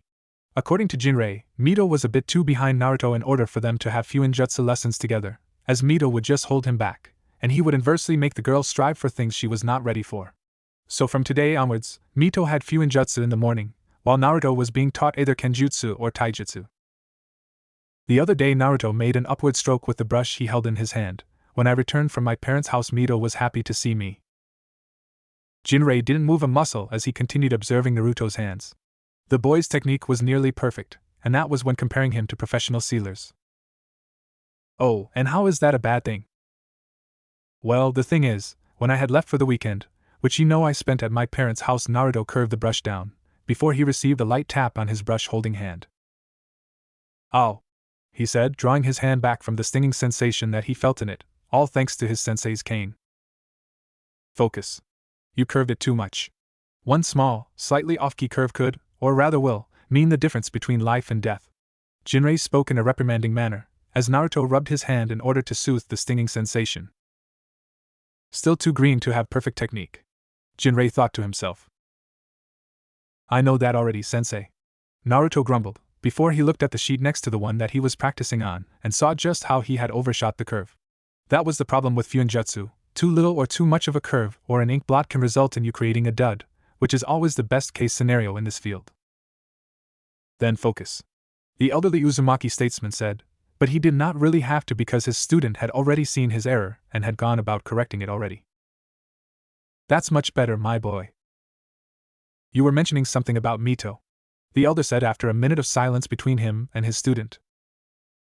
Oh, yes, it's just that she had been angry with me before I left, Naruto admitted.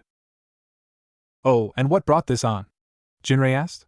His granddaughter had the emotional propensity of AA. There was nothing quite like his granddaughter. One moment she was happy, and then the next she was mad about something. I think Naruto stuck his tongue out of his mouth as he drew a perfect half circle, before he placed two perfectly parallel ink blot dots within the half circle. I think it's because I said something about your grandson. Something that, while I did not mean any offense with, she took it as such. I see, Jinrei said as his eyes darted through the rice paper that Naruto was practicing on at the same speed his hands were moving, which was not very fast. Let me ask you this, Naruto. Hi. Have you ever been mad at someone before? His so-called friends in school that secretly hated him came to mind. The boy shook his head at Jinrei as he placed a very long line from the left of the page to the right. I've only ever been disappointed in people before. Well, I guess that's the problem here, Jinrei said, watching as Naruto got to work on the final symbol on the rice paper. You see, you're a special child, Naruto. You did not, and maybe will never, ever, go through some of the more tedious stages of childhood. Naruto was quiet for a second as he mulled over his sensei's deduction, while also looking at the seal he had to copy. You mean mood swings like Mito's? Naruto said after a few moments.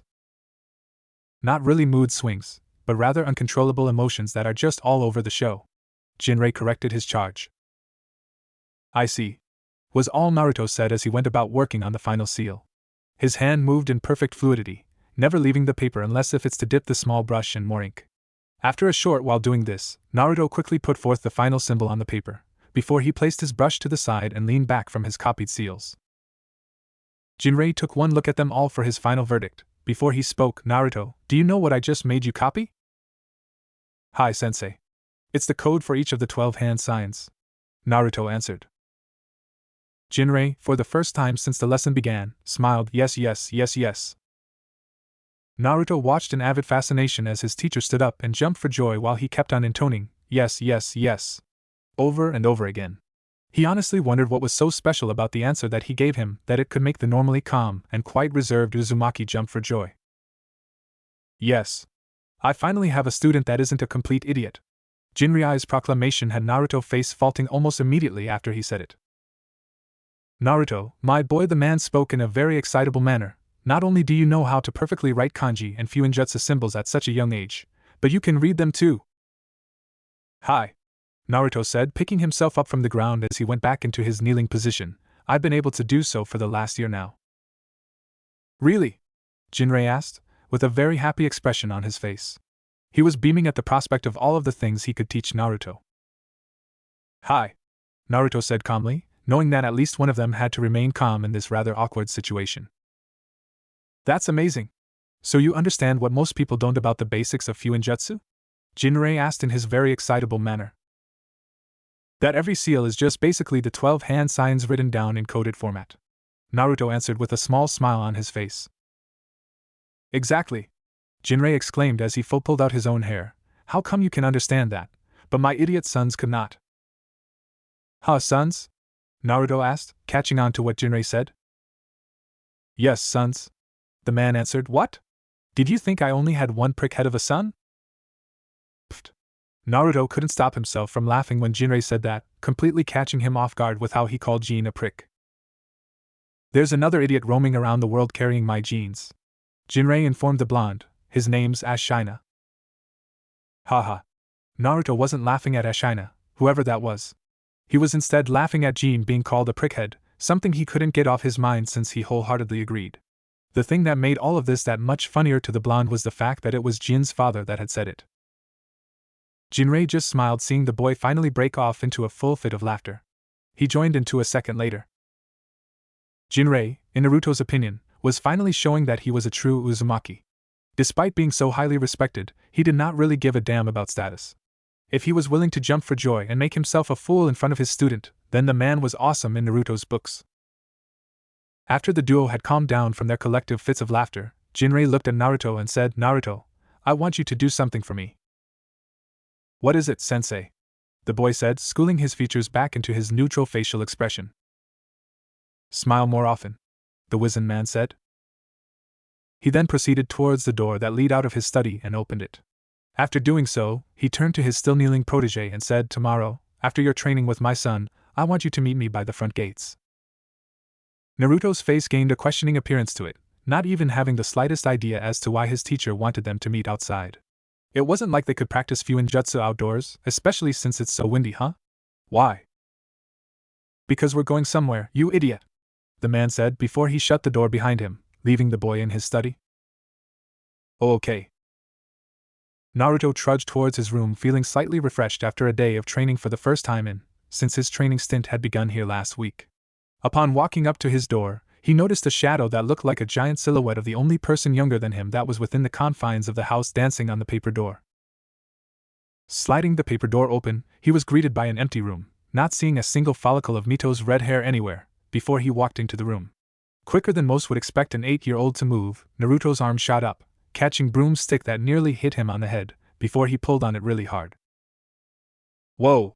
he heard Mito's voice say as she was pulled from the ceiling she had been clinging onto with the soles of her feet. He quickly caught her, making sure that he held on really tight, while also making sure that he didn't fall to the ground. "How?" Mito asked in an annoyed voice. "Every time I do this, you find a way of seeing me." Naruto just smiled at her as he patted all of the wrinkles off her kimono. "Well, just as I have told you before, I can sense you. Remember?" Mito huffed and said, "I don't believe you." Naruto just smirked at her and said, "How else are you going to explain me being able to catch you every single time?" "I don't know." Mito threw her hands into the air in exasperation, "but it definitely cannot be because you can sense me." "Maybe you're right," Naruto said with a sly smile on his face. "Maybe it's not that I can sense you, but rather that you're so bad at stealth that I don't need to." Swoosh. Naruto was gone quicker than Mito could throw a punch. By the time the girl had realized that he had evaded her, he was already plopping himself down onto his futon. "You know, Toussaint designed this really cool thing called a bed. It's way more comfortable than a futon. You guys should get one," Naruto said as he crossed his hands behind his head while lying down on his back. "Bed?" Mito said in confusion, previous verbal turn slightly physical spar already forgotten. "What the heck is that?" Naruto answered the girl as she plopped herself next to him. "Okay, you know how my dad is a carpenter, right?" "Yes?" "Yeah, well, he came up with this really nice piece of furniture that's meant for sleeping purposes. It's called a bed." "That's a terrible name," Mito said. "I know, I was waiting for you to say that before I continued. Everyone, Ka-chan and I included, think it's a bad name, but Tu-chan doesn't really care. His invention, so he's naming it as far as he's concerned," Naruto said. "Okay," Mito drawled out a bit, "but you still haven't told me about what makes it so special that it could beat out a futon." "Oh, it's simple," Naruto said, quickly jumping to his feet, startling Mito a little with the action, before he placed his hand at his waist and said, "Image a futon this size." And then it all dawned on to Mito exactly how much better a bed was. She may have been 7, but even she understood what Naruto was implying. "Oh, Kami-sama," Mito exclaimed. "Exactly," Naruto said, plopping himself down onto the futon once more. "So how much does your father sell this bird?" "It's bed." "Yes, bed, thing of his?" I'm not really sure. I just know that he made it for every room in the house, and he's trying to find a way to mass produce it so that everyone can have one," Naruto answered honestly. "That all sounds complicated," Mito said. "Not really, I guess I understand where he is coming from," Naruto said. "What do you mean?" "Well, it's just that I'm an inventor as well, so I kind of understand what he's going through," Naruto said. "You invented something?" Mito had eyes as wide as saucers at this point. "Yeah, but do not tell this to anyone. Okay?" Naruto quickly warned his friend, and she nodded in response to his warning. "Show me," the girl said excitedly. Naruto saw the look she had on her face. It was one of wonder and awe. She was desperate to see his invention, and while he may not be very skilled in the art of forgery and inventions, he had his own unique knack for it. And he wanted to show off a bit. "All right." Yes. Mito fist pumped the air in victory. But remember, you can't tell anyone. Naruto warned once more. This time, though, Mito made the motion of a zip closing over her mouth, before she opened it, and swallowed the key. How are you able to swallow the key if you just zipped your mouth? What? Never mind. Naruto got onto his feet once again, and this time he brandished something. Something that he had been tinkering with since he first gained full mastery of it in its original form. A yo-yo? Mito asked him as she saw that he held one in his hand. In all honesty, she was let down. She expected something she had never seen before, not a worn-out yo-yo. SHHHH. Was all the warning Naruto gave, before he lightly tapped his thumb on the yo-yo's surface, before he threw it at the wooden door of the walk-in closet and it embedded itself onto it. Mito's eyes went wide when she saw just how it had embedded itself onto the door of the closet. The yo-yo's once smooth surface now had metallic spikes jutting out in every direction. How? Was all Mito could say as she stared at the yo-yo in awe. It has a few problems, Naruto said, not really answering Mito. For one, in battle someone could cut the string I use and make it useless. Naruto lightly pulled on the extended string of the yo-yo as if to emphasize his point. 2. The blades don't know when to retract. At this, he pulled out the yo-yo in earnest, getting it to clunk dully on the wooden floorboards, before he walked over to it, picked it up, and inspected it for a second. This means that simply pulling it back towards me in the heat of battle for when I want to use it again would make it next to impossible, because it means that it could end up cutting me. Which kind of makes it useless? Mito surmised, getting Naruto to nod at her. Yeah, pretty much, Naruto said. You know what, your yo-yo has lost all of its cool points, Mito said cheekily. Cool points? Naruto said questioningly. How are you and I friends again? Swoosh. Once more Mito had missed her blonde target as he had evaded her, and had proceeded to sit down on his futon and work on his yo-yo once again. I'm going to sleep. You suck, Mito said, sticking her tongue out at him. So says Miss I suck at stealth, Naruto answered without looking up as he worked the string of his yo-yo. Whatever, Mr. Araya. Come on, Mito said in frustration. One day I will develop a good comeback for you. And I'll be waiting. Naruto spoke without looking up once more. There were a few moments of near-perfect silence, with the only thing that could be heard being Mito's feet shuffling, before Naruto heard the unmistakable sound of the paper door being slid open, and Mito's feet shuffling some more. Good night, she said to him. He looked up and smiled at her before he waved out his own good night. Then she shut the paper door. Hurry up, will ya? Jinryai's irritated voice permeated through the thick trees of the forest. Just as SEC, Jinryai-sama, Naruto replied. He came bursting out of the tree line, hopping from one tree branch to the next. What took you so long? The old man said, with a slightly raised eyebrow. Naruto did not know what to say at first. A small part of him wanted to lie and blame his tardiness on something else, but he quickly settled for the truth. Mito. Ah, was all the old man said as his face shone in realization. He quickly turned around after that, his clothes billowing slightly from the sudden motion, before he said, well then, follow me. Naruto smiled a little as he followed the man he had taken a huge liking to over the past week. He was honestly giddy with anticipation as he quickly caught up with Jinrei, and they walked at a relatively calm pace. Nothing was said between the little boy and the old man as they walked next to each other in the forest surrounding the home that they lived in. The path that they took soon turned downhill. On either side of this downhill slope the trees thinned out, and in their place were houses. The houses that they encountered first were almost as regal-looking as the house that belonged to the main family. The further they traversed down the hill, the less extravagant the houses became until they just became bland copycats of each other. The houses higher up the hill were for the more important members of the Uzumaki clan, while the ones that were lower were for the run-of-the-mill Uzumaki shinobi. Naruto saw his parents' house amongst the lower section of the hill. Despite his mother being one of the strongest Uzumaki on the island, at least that's what she always said, she was not of any royal patronage, and as such she was housed alongside all of the less important shinobi. Naruto found it funny that all of the old members of the clan lived higher up the hill. Didn't walking up the hill cause any back problems? Looking at the man he walked next to, he got his answer. The duo soon reached a pair of giant wooden doors that were open. This was known as the Great Gateway. It acted as a separator between the Uzumaki clan and what was on the other side of the gates. The Whirling City. The Whirling City acted as the main business hub of the island. People that came from far and wide in order to do business on Yuzu no Kuni always wound up in this city. It ensured that no one that wasn't an Uzumaki stepped foot onto their clan's grounds. Naruto and Jinrei calmly walked through the small CBD of Yuzu no Kuni, taking in the many house-sized stores that made up the CBD. There were stores that specialized in things such as clothing, food, and shinobi supplies. Naruto had been here so many times that he could map out the entire business district with ease. It had been engraved in his mind, which was good because he would one day be stationed as one of its protectors.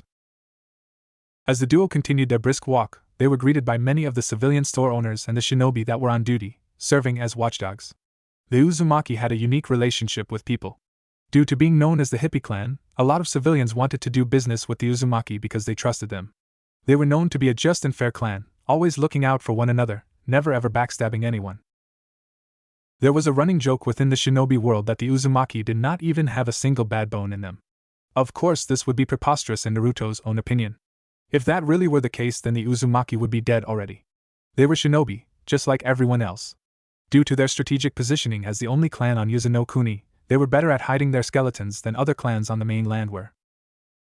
According to his mother, the Uzumaki are the only clan in the world to have an entire city directly under their care. In the mainland, especially in Hai no Kuni, the clans that reside there aren't allowed anywhere near their country's capital, unless if they were invited by the daimyo. The entire place was guarded by a samurai force that, while individually they were weaker than their shinobi counterparts, they more than made up for it with their sheer numbers. All of Hai no Kuni's clans would need to come together and work as one if they ever wanted to take control of the capital. Unfortunately for them, there was just too much bad blood between them all for such a thing to happen. Naruto. Naruto's head snapped towards Jinrei, who had a slightly irritated look on his face as he looked at him. Hi. Finally. Jinrei exasperated, what the heck were you thinking about that could take so much of your time? Nothing much. Naruto said honestly, before he noticed that they were standing in front of a 2-story building that had a gigantic swirl on it. The swirl had a scroll running diagonally across it. Wait, what are we doing at the library? Naruto asked as he turned to look at his traveling companion.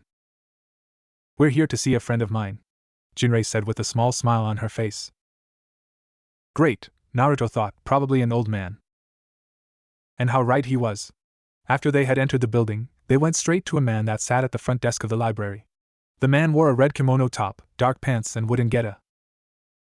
Shimanosuke, old friend, Jinrei said with warmth in his voice.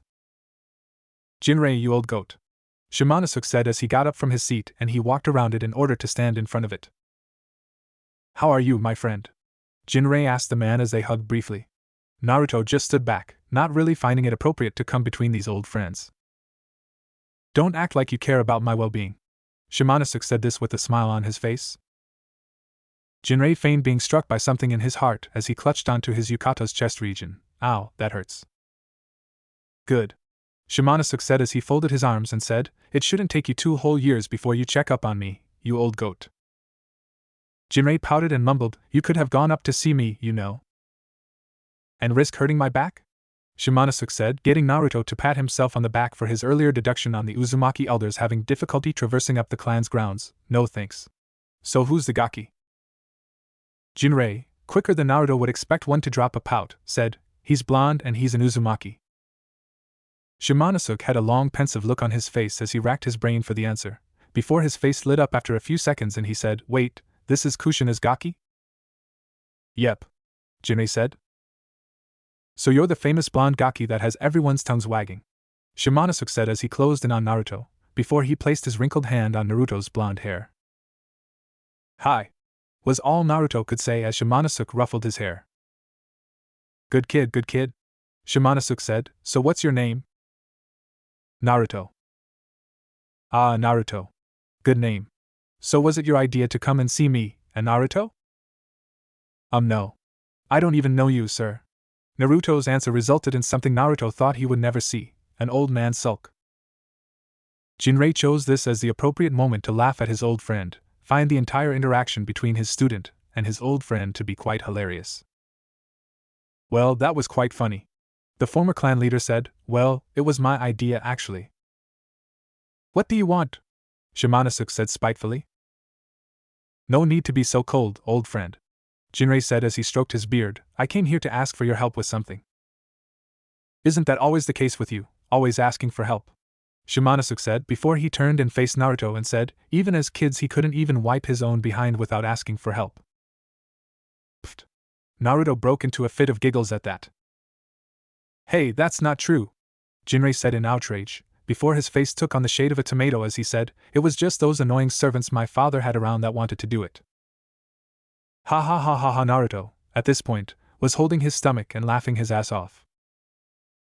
Jinrei shifted his focus from the floor to Naruto in a split second. "You shouldn't laugh so much, otherwise you'll find yourself mysteriously doing training at 3 a.m. Naruto sobered up really quickly. "Anyway, old friend," Jinrei said as he turned his attention to Shimanosuke, "I have a request." "What is it?" Shimanosuke said in a grumpy manner. "Ninjutsu 101. Jinrei replied with a serious expression. "For the boy?" Shimanosuke said, pointing to Naruto with his head. "Yep." "When should I pop by?" "Whenever you're free." "Alright, but why don't you do it?" "Shimo, we both know that my techniques are a bit too advanced for a 101 class." "You're just lazy, aren't you?" "I have no idea what you're talking about." The two old men just stared each other down for a few seconds, before a smile broke out over Shimanosuke's face. "I'll be there this afternoon for our first lesson." "Alright," Jinrei said before he turned to Naruto, who had been silently observing their conversation from the sidelines for a bit. "We're leaving now." Naruto just nimbly nodded his head before he exited the building behind Jinrei, all the while thinking about old men that behaved like children. XXXXX. Uzumaki main family household. Whenever one thought about what it might be like to be the heiress of a clan, they would surely think along the lines of being spoiled rotten while also being spoon-fed everything that there was to know about the shinobi world. While that would be true for some, it did not apply to Uzumaki Mito. She was a special case. Again.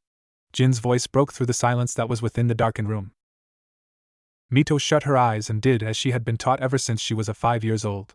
She calmed her breathing to a point where it seemed as if she was not breathing at all, before she slowly started to extend her sixth sense. Whenever one thought about what made sensory shinobi special, they just assumed that it was a combination of chakra and good luck that allowed them to pick out things that the normal 5 senses could not. The Uzumaki clan had a different ideology altogether when it came to how sensory skills were to be perceived. They did not view them as some special ability that involved the manipulation of chakra through specialized means, rather it was an extension of a person. It was the natural instinct that you had as a person that told you whether you were in a fight or flight situation. This ideology had been passed down to young Mito, who was currently situated in a room filled to the brim with special fuin that made it nearly impossible for one to sense where a person might be, within the confines of the room. "You're 26 feet to my left, Tusama," Mito said. If one could see through the darkness, they would have been able to see something that resembled a smile on Jin's face. "Not good enough. I'm actually 24 feet to your left," the usually stoic man said to his daughter. "So?" Mito said, with a pout on her face, "I'm off by 2 feet. "Exactly." While Jin found it beyond admirable that his daughter was as good as she was for her age at sensing targets, especially within the black room, he still wanted to push Mito beyond this level. A miscalculation by even a single foot is all it takes to ruin mission and result in your death. Mito's pout dropped from her face, and it took a more neutral look. "I understand, Tusama." "Good," Jin said. "We're done for today?" As soon as he said that, the seals within the darkened room glowed green and the natural lighting of the room returned. Mito was dressed in a form-hugging, long-sleeved, white shirt and a pair of matching pants. Her father was dressed in the standard kimono he wore every day whenever he was not on any mission. The man that led the Uzumaki clan looked at his slightly sweating daughter with a smile on his face and said, "You are progressing well, Mito." "Thank you, Tusama." As much as Mito enjoyed the compliment, she sensed a but coming along. But she internally congratulated herself for being on the money. "You aren't at the level that I expect you to be." "Thanks." Mito was never really sure about how to take her father's words. He could make a complaint seem like a compliment, and vice versa. It astounded her how someone could do such a thing. Mito turned on her heels and started heading for the exit. Her training was done for today. Now she could go and play with Naruto. Mito. Jin, as pleased as he was at his daughter's progress, had something that he wanted to ask his daughter, and from the look on his face, he was not really sure about how to go about it. It was a mixture between a constipated samurai and a sick patient lying on his deathbed. What do you think of Naruto? Jean decided to just rip the plaster off in one go. Naruto? Mito asked her father, with all of her confusion written on her face. Mito may have been 7 years old, but even she could tell that her father did not particularly like Naruto, and she had thought of doing something about it during the weekend he was away. She had asked her grandfather about it, telling him that she did not really like the tension between her newfound friend and her father, but the Uzumaki elder quickly shot her down, saying that this was an issue she should stay out of. Yes, Naruto. The short boy you seem to play with every day, Jean said, or do you have memory loss? Was that a joke? Mito wondered as she stared at her father. He was never really a man of comedy, or anything remotely fun for that matter. He was always serious. I know who you're talking about, Tusama, it's just surprising. What is? You asking me about him? He's your friend, or am I mistaken? Nope. He is my friend. Okay. Now, answer my question. Well, Mito began, unsure of how to progress. He's really smart. I know that. Indeed, Naruto was very smart, especially for someone his age.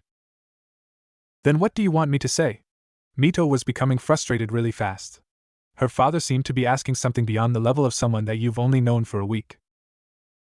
Watch your tone, he said sternly, making Mito lower her head. Her father was an adult, and as she had been taught by her grandfather and her mother before she passed away, she ought to respect all adults. I'm sorry, Mito said quietly. Jean looked at Mito's saddened form with a calculated gaze. It would seem he wouldn't be getting what he wanted from her at the moment. You're free to go. No sooner had the words left his mouth, Mito was already out of the room. Jean, now all alone within the confines of the black room, let out a small sigh. He did not like how his daughter had left his presence. It was disrespectful, sure, but that wasn't what he did not like about it. He didn't like how she left the room with the body language of someone that was afraid of him. That is not how a daughter should be with her father. A daughter should love her father unconditionally to the point where fear would be the last thing on her mind. He had already lost one child, and Mito was his last born. His last hope. His last shred of humanity. XXXXX. Uzumaki clan grounds, 3 days later. Nature was silent. Jinrei was silent. Shimanosuke was silent. Naruto was silent, not really. Moving at his top speed, Naruto's hands blurred into a myriad of hand seals, before he rested on the ram hand seal. Shunshin no Jutsu. Naruto's pace quickened exponentially. To a normal civilian it would seem as if he were simply appearing and disappearing from existence with short bursts in between, but to the two men that were watching the young boy train they could see him just fine. To them, he may as well have been walking at a normal, brisk pace. Naruto shimmered into existence next to the old men, hyperventilating as the sweat on his brow was visible for them to see. Ha ha, well done my boy, Shimanosuke said. To get this jutsu down in 3 days is no easy feat. Indeed. Jinrei concurred. Yes. Why, I remember it took old Gingerbreath over here nearly 2 years to get it down, Shimanosuke said, laughing at the look of betrayal on Jinrei's face. Jinrei said, watch what you say in front of my student, you old prune. Do you want him to lose all sense of respect for me? Ha ha ha, what respect? Shimanosuke said, moving away from Jinrei as he pointed a finger at Naruto. Jinrei's head quickly whipped into the general direction of his student, and he found him trying very hard to stifle a laugh. You better not, Jinrei warned the blonde Uzumaki, finger raised and pointing at the boy. Pfft. Naruto's cheeks were red at this point, trying to hold in his laughter. Good boy, Jinrei said as if he had been talking to a dog. He then turned to face Shimanosuke, with a smug smile on his face. See, I still got it. For now, was all the administrator said. I mean, Naruto corrected himself after a small bit of laughter escaped. Jinrei-sama? What is it? I was wondering if you could help me out with an issue of mine. Oh, don't worry about that, Shimanosuke said. He'll help you, but only when your training is complete for the day. You mean we're not done? Naruto asked. Of course not. It's only. Shimanosuke looked up at the sky, 2 o'clock on the dot. Naruto looked up into the sky and silently tried to look at whatever it was that allowed Shimanosuke to be able to tell time just by looking at the sky. Hey, I'm down here, short stuff. Naruto looked at the old man with a mixture of disdain and disappointment. Disdain at being called out on his height, and disappointment, and not being able to see what Shimanosuke used to tell the time. Okay, the old ninjutsu teacher said while rubbing his hands together, now we're getting to something fun. Elemental ninjutsu. Wait. Jinrei immediately intervened, isn't it a bit too early to introduce him to that concept? Don't worry, I'm not gonna teach him nature transformation. Then what are you doing teaching him elemental ninjutsu at age 8? Jinrei all but shouted. My old man had a stupid, but very effective philosophy: start them young, and they grow into it. Shimanosuke with pride in his voice. Uzumaki Kotetsu was a loon. True as that may be, but he was the best at it, Shimanosuke said, not taking the slightest bit of offense at Jinrei's words, before he quickly added, and I don't mean being a loon. I mean teaching. Oh really? Yes. How so? Look, if you're gonna argue with me about whether or not my father made a good teacher or not, then we might as well argue about which vegetable is better between a potato and an onion. Whatever retort Jinrei had quickly died in his throat. I hate you, Jinrei said, turning sideways like a child and ignoring the smug look Shimanosuke sported. I know you do. There was a small bout of silence in the clearing that they were training in, potato. And then it was gone. Onion, Shimanosuke said. Potato. Onion.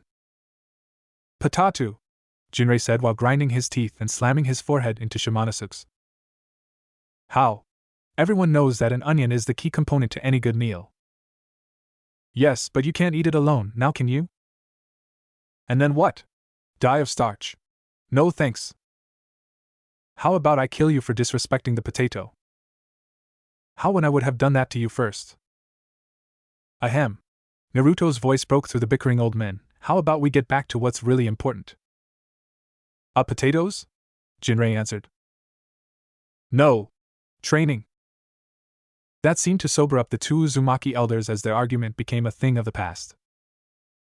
To Naruto, who had been watching the entire exchange without so much as a single interjection on his part until the very end, he couldn't believe that he was looking at two highly respected members of the Uzumaki clan.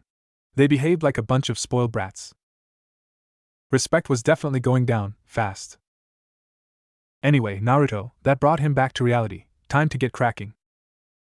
A simple nod was sent Shimanosuke's way.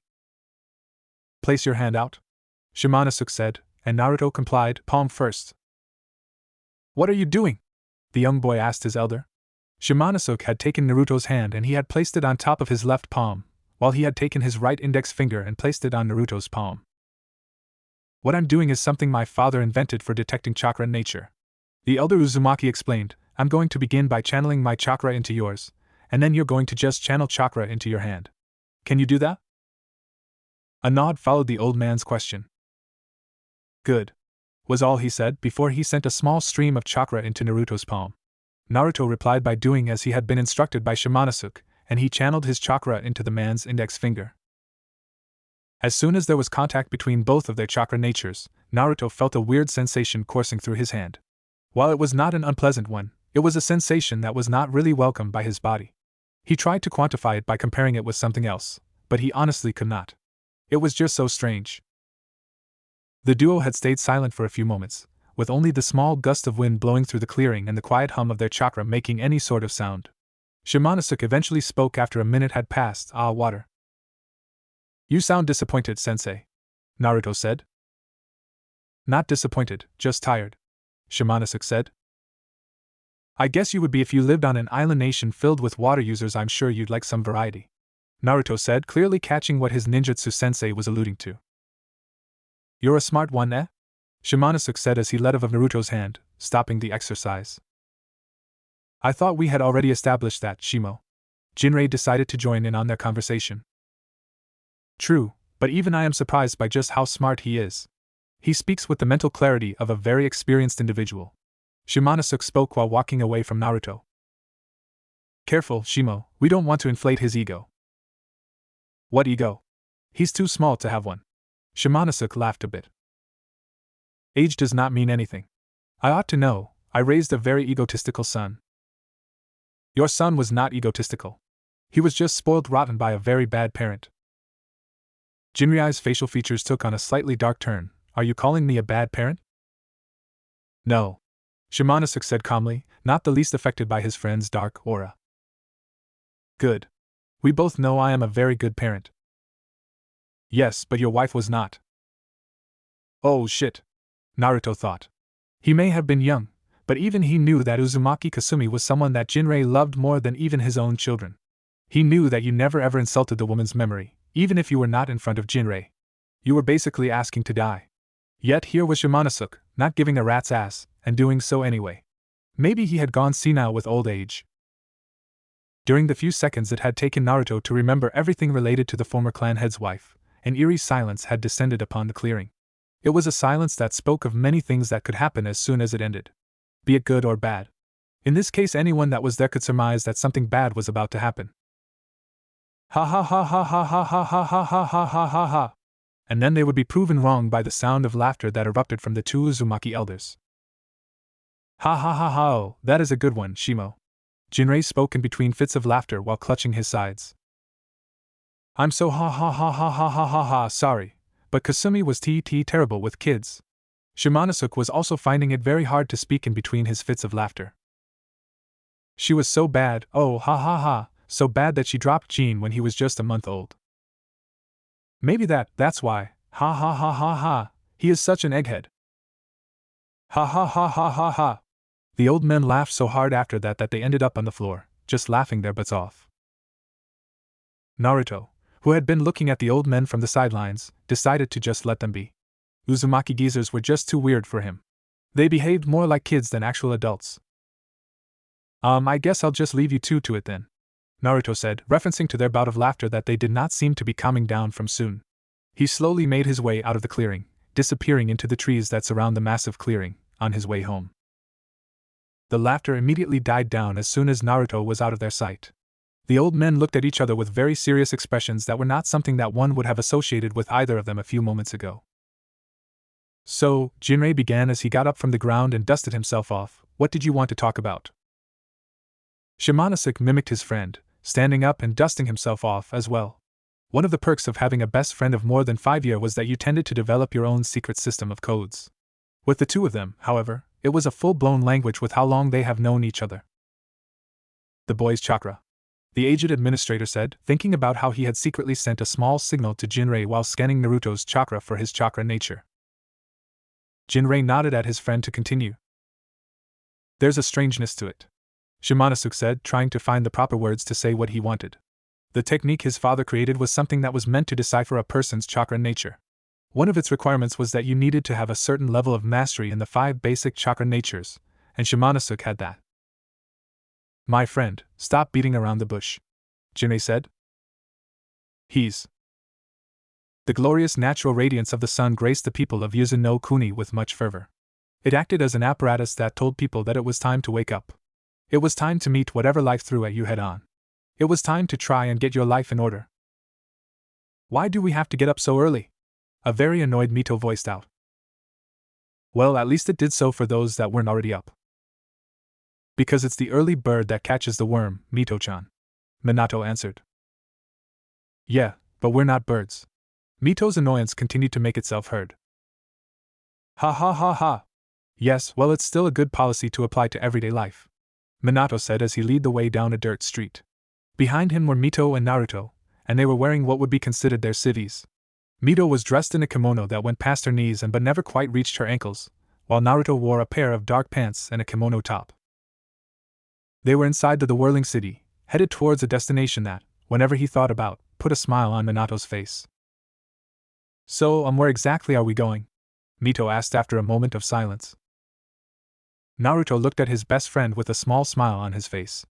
Ever since Mito had come home with him, she has been subjected to a totally different lifestyle, a near-perfect juxtaposition on the opposite side of the social scales. While Mito was not an entitled and insufferable little girl, she was, however, a really spoilt one. Her father may have acted like a drill sergeant when it came to Naruto, but he was never truly as hard with Mito. She had the pleasure of waking up after sunrise. For Naruto, it was a luxury that rarely let itself be known in his life. His mom, being the professional that she was, only when she felt like it, and his dad, being the workaholic that he was, always woke him up extremely early. Living with Mito's father and grandfather hadn't done anything to change that at all. Oh, you'll see. Minato's smile grew just an extra inch. They walked past 3 more house-sized buildings, before they eventually came across what looked like a slightly abandoned building. It had all of the telltale signs of being abandoned, which included dust that hung on the windows that was so thick that it obscured their view of whatever was inside. "Tucson," Naruto exclaimed, with surprise evident in his tone, "is this what I think it is?" "Is this what?" Mito asked, looking between the 2 blonde males that were looking at the old building. "It sure is, son." Minato's pride could be heard in his voice when he said that. "This is my shop." Naruto and Mito's all was voiced in one word: whoa. "I know it's not too pleasing on the eye," Minato began, stuffing his right hand into his pocket and producing a piece of paper, with something Naruto immediately recognized as a seal on it, "but with the right amount of hard work, I'm sure we can turn this place around." Minato placed the piece of paper on the door, and he stepped back. A small blue hue was exuded by the seal on the paper, before it died down and the ink moved on the paper. Naruto may have been someone that had only studied the famed Uzumaki art of Fuinjutsu for a few months, but the inscription on the paper was as plain as day to him. It changed from close to open. Then his mind immediately backtracked to something his father said. "Wait, did you say we?" Naruto looked up and saw his father place one hand on the door, before he turned to look at him with a soft smile on his face. "You heard right, son. We." With that said, Minato proceeded to push the door open, allowing the world to get a full view of what would soon be his base of operations.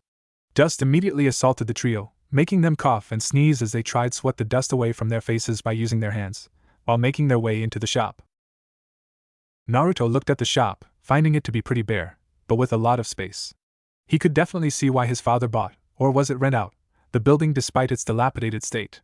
With the right amount of people, it could become a proper shop, one where he could operate out of nicely. Knowing his father, he'd probably include a room for his inventions that weren't ready to be shown to the general public. Minato coughed a bit, before he said, "So what do you guys think?" Mito looked at the dusty form of Minato with watery eyes and said, "It's dusty, that's for sure." "Ha ha ha ha ha ha ha ha ha. I couldn't agree with you more, Mito-chan." Minato then turned to look at his son. "Sochi, you know what to do." Naruto quickly drew back his right sleeve, revealing a wristband with Fuin on it. With a quick application of chakra, the wristband was covered in a harmless white smoke, before it disappeared and was soon replaced by a normal-sized scroll. He put the scroll on the floor and quickly did what his did with the seal on his wristband. This time though, instead of a scroll, he got cleaning utensils. "Ah, so this is what Mom put in the scroll," Naruto exclaimed. He had been given the scroll by his mother to put into the special wristband seal that Jinrei had given to him.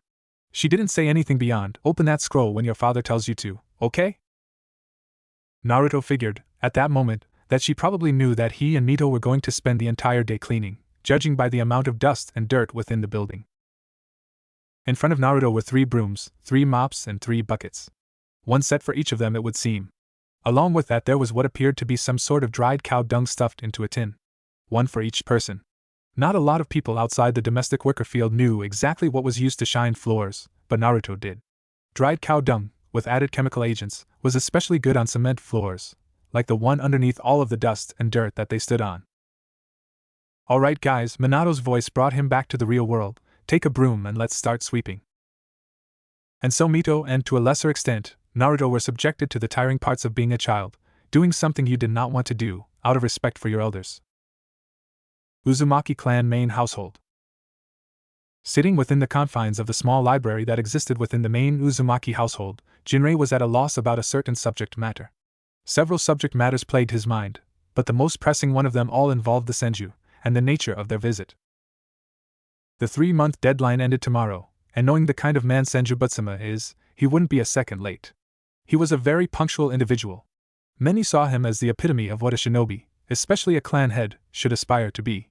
His own son, Jin, took after the man in some regard, mainly his strict nature, but beyond that he was his own man. For all of the good parts of being a shinobi that the Senju clan head inspired, he also inspired the bad. He was a very shrewd man, often doing the most underhanded of things in order to make sure that whatever objectives he had were fulfilled. If one were looking for something that epitomized the model shinobi that every clan wished to create, they just had to point to Senju Butsuma. "Ryo, for your thoughts?" Jin's voice cut through the silence that had reigned over the small library that made up Jinrei's study. Looking up at his son, who currently stood in front of the doorway of the library, Jinrei nodded his head. Jean took a few steps into his father's study, before speaking about whatever it was that he thought was plaguing his father's mind, the senju, or to be more specific, Butsuma. Another nod was all Jean received. The man proceeded to sit down in front of his father, cross-legged. The man is dangerous. Jean spoke with a hint of worry in his tone. That he is, my child, Jinrei replied. While the father and son duo did not really see eye to eye on most issues, there were times when they did. This was one such time. Senju Butsuma put everyone in the shinobi world on edge. No one truly trusted him. Not even his distant cousins. So what about his visit has you so worried? Knowing you, you already have a few theories in mind. Jean spoke with assurance. He knew his father well. Not as well as he would have wanted to, but he knew him well enough to know that his nickname of Jinrei the Wise wasn't something he just picked up like picking a stone. He earned it. I believe he may be coming here to drum up some sort of deal with us, one which could see us being drawn into a war with the Uchiha, and whoever the hell else they are fighting on the mainland. What about the Biju? Don't you think he'll want to talk about that as well? Jean questioned, placing a hand on the wisp of a beard that he had growing on his chin. I need to shave, again were words that rang through his head. Yes, well, there is a possibility that something like that could happen. We all know that he's biting at the opportunity to eradicate all who stand in his way. With the Biju backing him, there wouldn't be any that could stop him. Except us. Jean threw what he and his father knew to be the truth into the conversation. When all was said and done, the only people in the world that would have any shot of taking on a Biju-backed Senju Butsuma would be the Uzumaki. Even then, victory was not really guaranteed. It also wouldn't be easy due to them being family, somewhat. Over the last 10 years though, even the word family has started to blur a little thanks to the tyrannical Senju leader. Indeed. If a Biju was indeed what Senju Butsuma was hoping to get, then the world was in for it. Uzumaki included. Minato's store, afternoon. Cleaning up the future store of Namikaze's Minato had been surprisingly easier than expected. By 12, they had already finished sweeping and mopping the place. 3 hours, and lots of perfume-scented dung floor polish later, they were now relaxing outside the building, with an ice-cold beverage in each of their hands. Well, that was fun, right guys? Minato spoke with a slight chuckle. A man walked by and waved his hand at the trio, and they proceeded to reciprocate it. They had been getting them from the various denizens of the civilian side of the island all day long. If you like spending your entire day cleaning, then yes. It was absolutely fun. Mito spoke with a hint of annoyance in her tone. Minato was proud of the clan heir. She took to the task of helping with the cleaning without so much as a complaint out of her. He was afraid that maybe she would come out spoiled rotten like most of the supposed royalty that existed in this world. Guess there's an exception to every rule. So, we have to leave early tomorrow, too, San, Naruto said, ending the small bout of silence that had ensued. Oh, because of the Senju thing? He may not be a shinobi, but he lived with one at home, so things like the leader of the most powerful clan in the world coming to see your home were bound to float into conversations. Yes. Naruto concurred. Jinrei-sensei wants us back in the morning so that we can prepare for Senju-sama and his children. I heard about that too. Minato said, is it just going to be them only? We're not really sure. Mito answered, from what Tusama said, we should expect more. I see. Minato's face took on a thoughtful expression as he mulled an idea over in his head. His face soon took on a look of someone that just struck gold. Wait a sec, this could be the opportunity one had been looking for. What do you mean, Tusan? Naruto asked, seeing the look on his father's face. It was a look he knew all too well. It was the same look he had whenever he had a brilliant idea. Turning quicker than expected, Minato grabbed both children's hands and held them together while also donning a pleading look on his face. Before he spoke, can you two get the Senju entourage and Jean and Jinrei-sama to pop by the store tomorrow? Why? Was all Naruto could ask of his father. Because if you do that, then I can have some special people act as my pseudo-ambassadors for my business. Minato said, pleading look turning into a crazed look in a few seconds. He was beginning to jump on his feet the more he thought about his idea. What exactly are you going to be selling, Minato Aji? Mito asked with a hint of nerves in her voice. Naruto was the one that answered her instead of Minato. Remember that invention that I told you about a few months ago? You mean what was it? Oh, the bed. Right. Mito exclaimed. Bed. Both blondes corrected her at the time. Oh. Mito blushed a little at them, admonishing her. Yes, well, can you guys do it? Minato pleaded, once more. Naruto looked at Mito for a few seconds, before he turned and looked back at his father and said, "Sure, I guess. Yeah. I can get Tusama to come here." Mito spoke with confidence at her ability to do that. "Thank you so much, children." Minato's jubilation could be seen by the hug he gave both children, and could be heard in his voice. "No problem, Tusan/Minato Aji." Both children sounded happy to help. As soon as the hug ended, both children began thinking up ways in which they could lure the leaders of the two clans. Yuzu no Kuni South Port, the next day. The port of Hai no Kuni was packed. Fishermen that frequented the legendary island that only housed one clan had docked their boats, and ships in the spaces made readily available to them. There was a special section of the port that was dedicated to the large ship that the Senju would be arriving in. Everyone on the island, shinobi and civilian alike, wanted to catch a glimpse of the leader of the most powerful clan in the world. For those that lived on the island, it was perhaps a once-in-a-lifetime opportunity.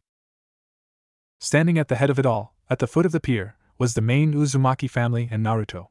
The only blonde Uzumaki in existence was dressed in a pair of black pants, matching sandals and a white kimono top that boasted his clan's insignia on it proudly over his heart. Tied around his wrists and ankles were a pair of white bandages. This was a look he usually sported outside of training. The trio of grandfather, father and daughter stood next to a few Uzumaki shinobi that were standing on the water.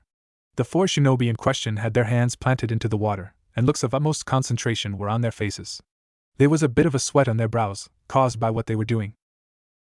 From what Naruto could remember from his days in the academy, there was a specialized group of individuals that dealt with the whirlpools that surrounded their great island. The whirlpools were meant to act as a natural deterrent for other clans to try and attack them, and they did their part very well. Too well, in fact. The problem that they created was that they ended up acting as a bit of an inhibitor to the Uzumaki shinobi on the island, preventing them, at first, from leaving the island at will. After a while, though, they found a simple solution to their problem through specialized fuinjutsu. They could, in essence, control the current and speed any which way they pleased. This allowed them to have something akin to an early barrier detection system that could, in theory, prevent any and all from crossing their waters unless if the Uzumaki gave express permission. The four shinobi on the water were part of a special barrier team of Uzumaki that, while not as good as other Uzumaki at fuinjutsu, they could at least operate the seals placed all over the island and in the water that would act as a strong first line of defense. Right now they were controlling the waters to allow for what Naruto assumed was a large ship, judging by the sweat they exuded, to pass onto their territory. The Uzumaki were a clan of sugar-high kids that had to be exerted beyond normal measures in order to be tired out. That was another reason why they were the only clan on Yuzu no Kuni. It was not that they did not want to share any space, they didn't, but the other reason was that it was impossible for any other clan other than the Uzumaki to inhabit the island. Hundreds of years before the Uzumaki came to claim Yuzu as their own, dozens of other clans sought to make it theirs.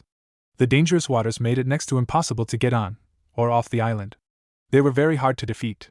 The Uzumaki did it though, and as such they became the rightful rulers of the island. "Naruto, look!" Naruto was drawn out of his thoughts by Mito's voice as she pointed at something he had not been paying attention to before. It started out as a small dot that was obscured by the sun, before it eventually became something that was extremely visible to the naked eye. A large ship, with white sails, came barreling down the waters of Yuzu no Kuni at speeds that Naruto thought were next to impossible for a ship of its size. Looking at the Uzumaki shinobi on the water surface, with their hands stuck in the water, he quickly understood why. The reason why these guys were feeling so much fatigue from something that the text scrolls had referred to as something that wouldn't be too taxing on an Uzumaki, controlling the whirlpools around the island, was because they weren't just controlling the current of the whirlpools, but the actual ocean itself. They were making sure that the ship carrying the Senju clan's leader and his entourage arrived safely on the island, at a very fast pace. Naruto couldn't help but smile at the teamwork shown by his clansmen. This was one of the many examples he points to whenever someone asked him why he loved being an Uzumaki. The supposed hippies of the shinobi world. "So, what do you think they're like?" Mito whispered into his ear, breaking his thoughts once more. "Who? The Senju?" Naruto whispered back. "Yes. Well, I think there's a reason why they're currently the #1 ranked clan in the world." Naruto gave his own honest opinion. "You said currently, as in they were not always the strongest clan in the world?" Mito inquired, catching the way Naruto worded his answer. "Well, yeah?" Naruto turned to look at his best friend for the last 3 months. He saw that there was a slight perplexity on her face. According to some research I've done, the Uzumaki were the strongest clan 300 years ago. Wow. Really? Mito's awe was very hard to miss. Yeah, but then other clans started becoming jealous of us. We're the reason the wanted books exist. What do you mean? Mito inquired. Well, Naruto exhaled a bit, before he continued with his explanation. Before we lived on this island, we lived in several different parts of the mainland, mainly Hai no Kuni and Mizu no Kuni. Our clan was the largest in number, and the strongest of them all. Other clans became jealous of us, and started coming after the Uzumaki. Oh. Yeah. We're the only clan to ever have a bounty placed on everyone. Everybody wanted what we had, and as such they did their utmost best to take it from us. Naruto's face took on a somber look. There were skirmishes all over the mainland that resulted in a large number of Uzumaki losing their lives. All of our allies had turned their backs on us. Even the Senju? Yep. Them too. Then how come we're allies again? Mito, for the life of her, could not understand the reason behind how everything operated. She knew that Naruto did. He was extremely intelligent after all, and that he would try to make her understand as well. That's how their friendship went. Naruto learned complex things, and then he would explain them to her in very simple terms. Well, you see, the word ally is like a stone that's in midair. It only lasts for as long as it has the power to do so, before it crashes onto the ground. Looking at his friend, Naruto saw that she understood what he was saying by the simple nod she gave him. So that would mean that even this alliance we have right now could crash as well? Yep. Hence why it's important that both sides try to keep up their ends of the bargain. Even if we're cousins? Mito's innocence could be felt through the way she asked Naruto the question. Distant cousins, Mito? The Senju and Uzumaki are distant cousins. Really, really distant cousins. Naruto spoke with such clarity that Mito understood what he was saying underneath it all. The Uzumaki and Senju weren't truly family. Not at all.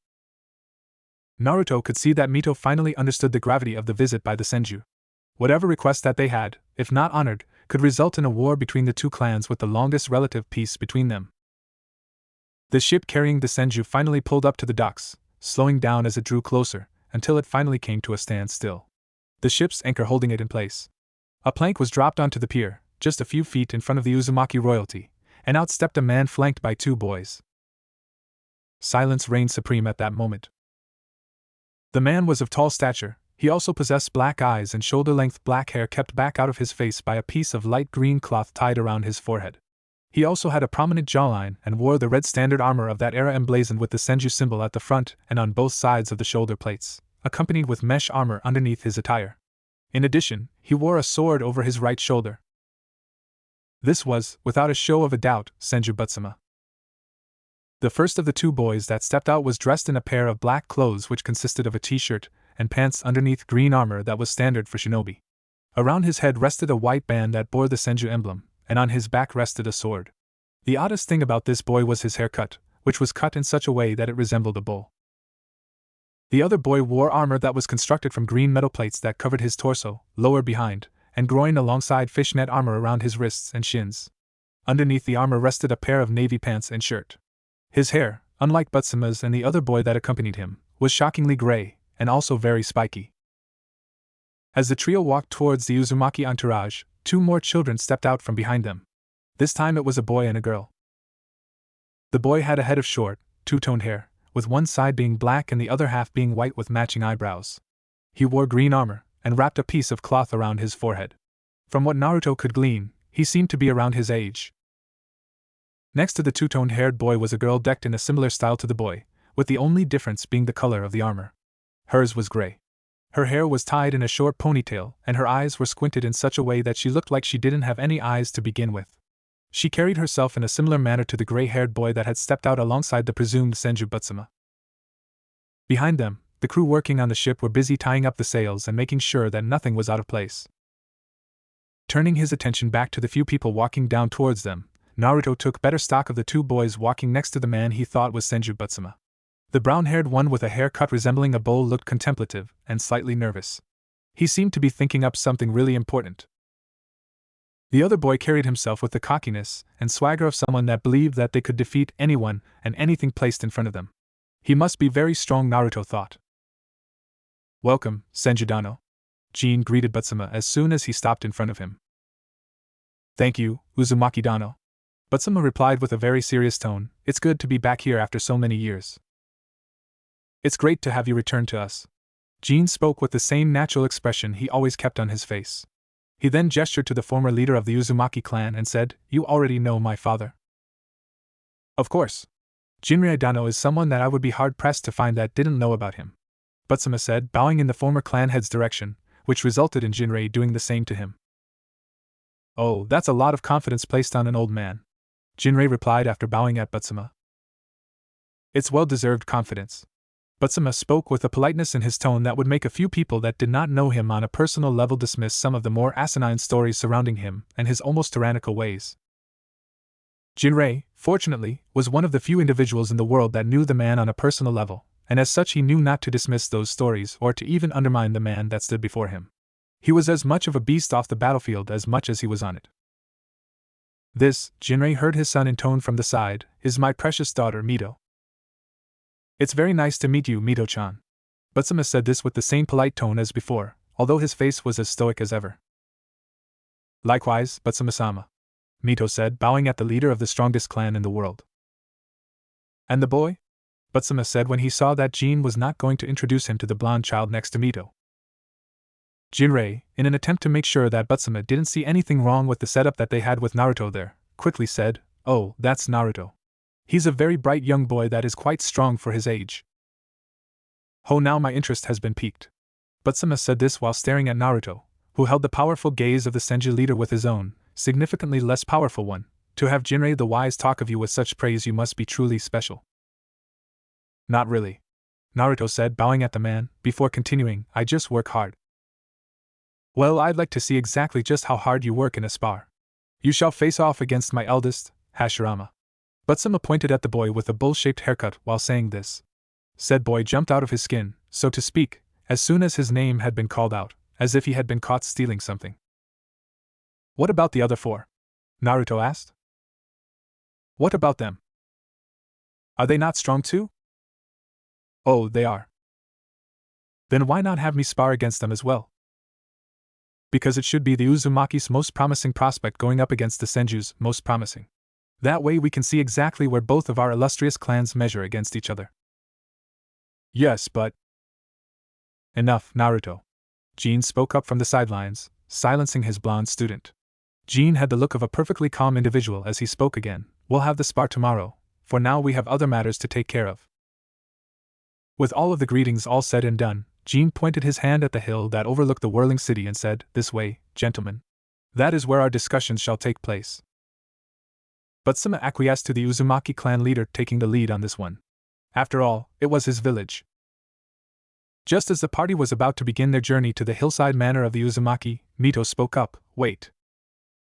If Jin were a man that did not have the ability to rein in his emotions the way that he did, he would have probably rolled his eyes at that point. He had just pseudo-chastised Naruto for holding up the talks with Butsuma, and now Mito was doing the same as well. "What is it?" The irritation in Jin's voice could not be masked. "Oh." Mito was a bit taken aback by her father's tone, but she quickly steeled herself and spoke out, "Well, I think it would be best if we took Senju-sama and his children on a tour of the whirling city." "Why would I do that when it would only slow?" "Take the children." Butsuma suddenly spoke up, interrupting Jin. "What?" Mito and her father said respectively. "Take the children. It's not like they're needed in our talks," Butsuma said. "Show them around, show them whatever you want." "Are you sure, Tusama?" the gray-haired child said. "Absolutely, Tobarama." Butsuma spoke with an empty smile on his face. "You and your brothers deserve this after all you have been through these last few months." "All right." Tobarama nodded in his father's direction. As soon as that had been said, the strongest Senju alive walked away from his children, quickly catching up to the Uzumaki leaders that were in front of him, and they slowly began walking away from the pier. Most of the people there decided to follow the great men, looking to catch snippets of whatever conversation that might have struck up between them. Those that stayed behind did so because they wanted to talk to the Senju kids. Naruto had no idea why they would want to do so.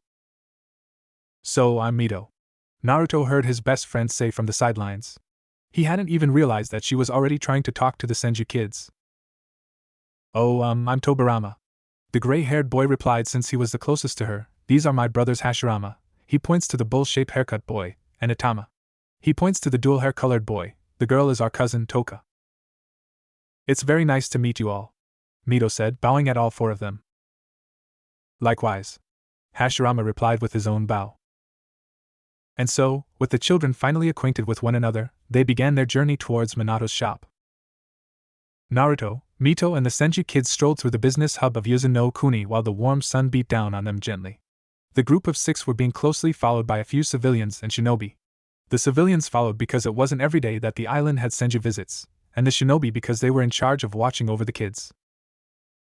Naruto and the others did not pay them any attention though, instead choosing to focus on the small conversation that had popped up between them. No way.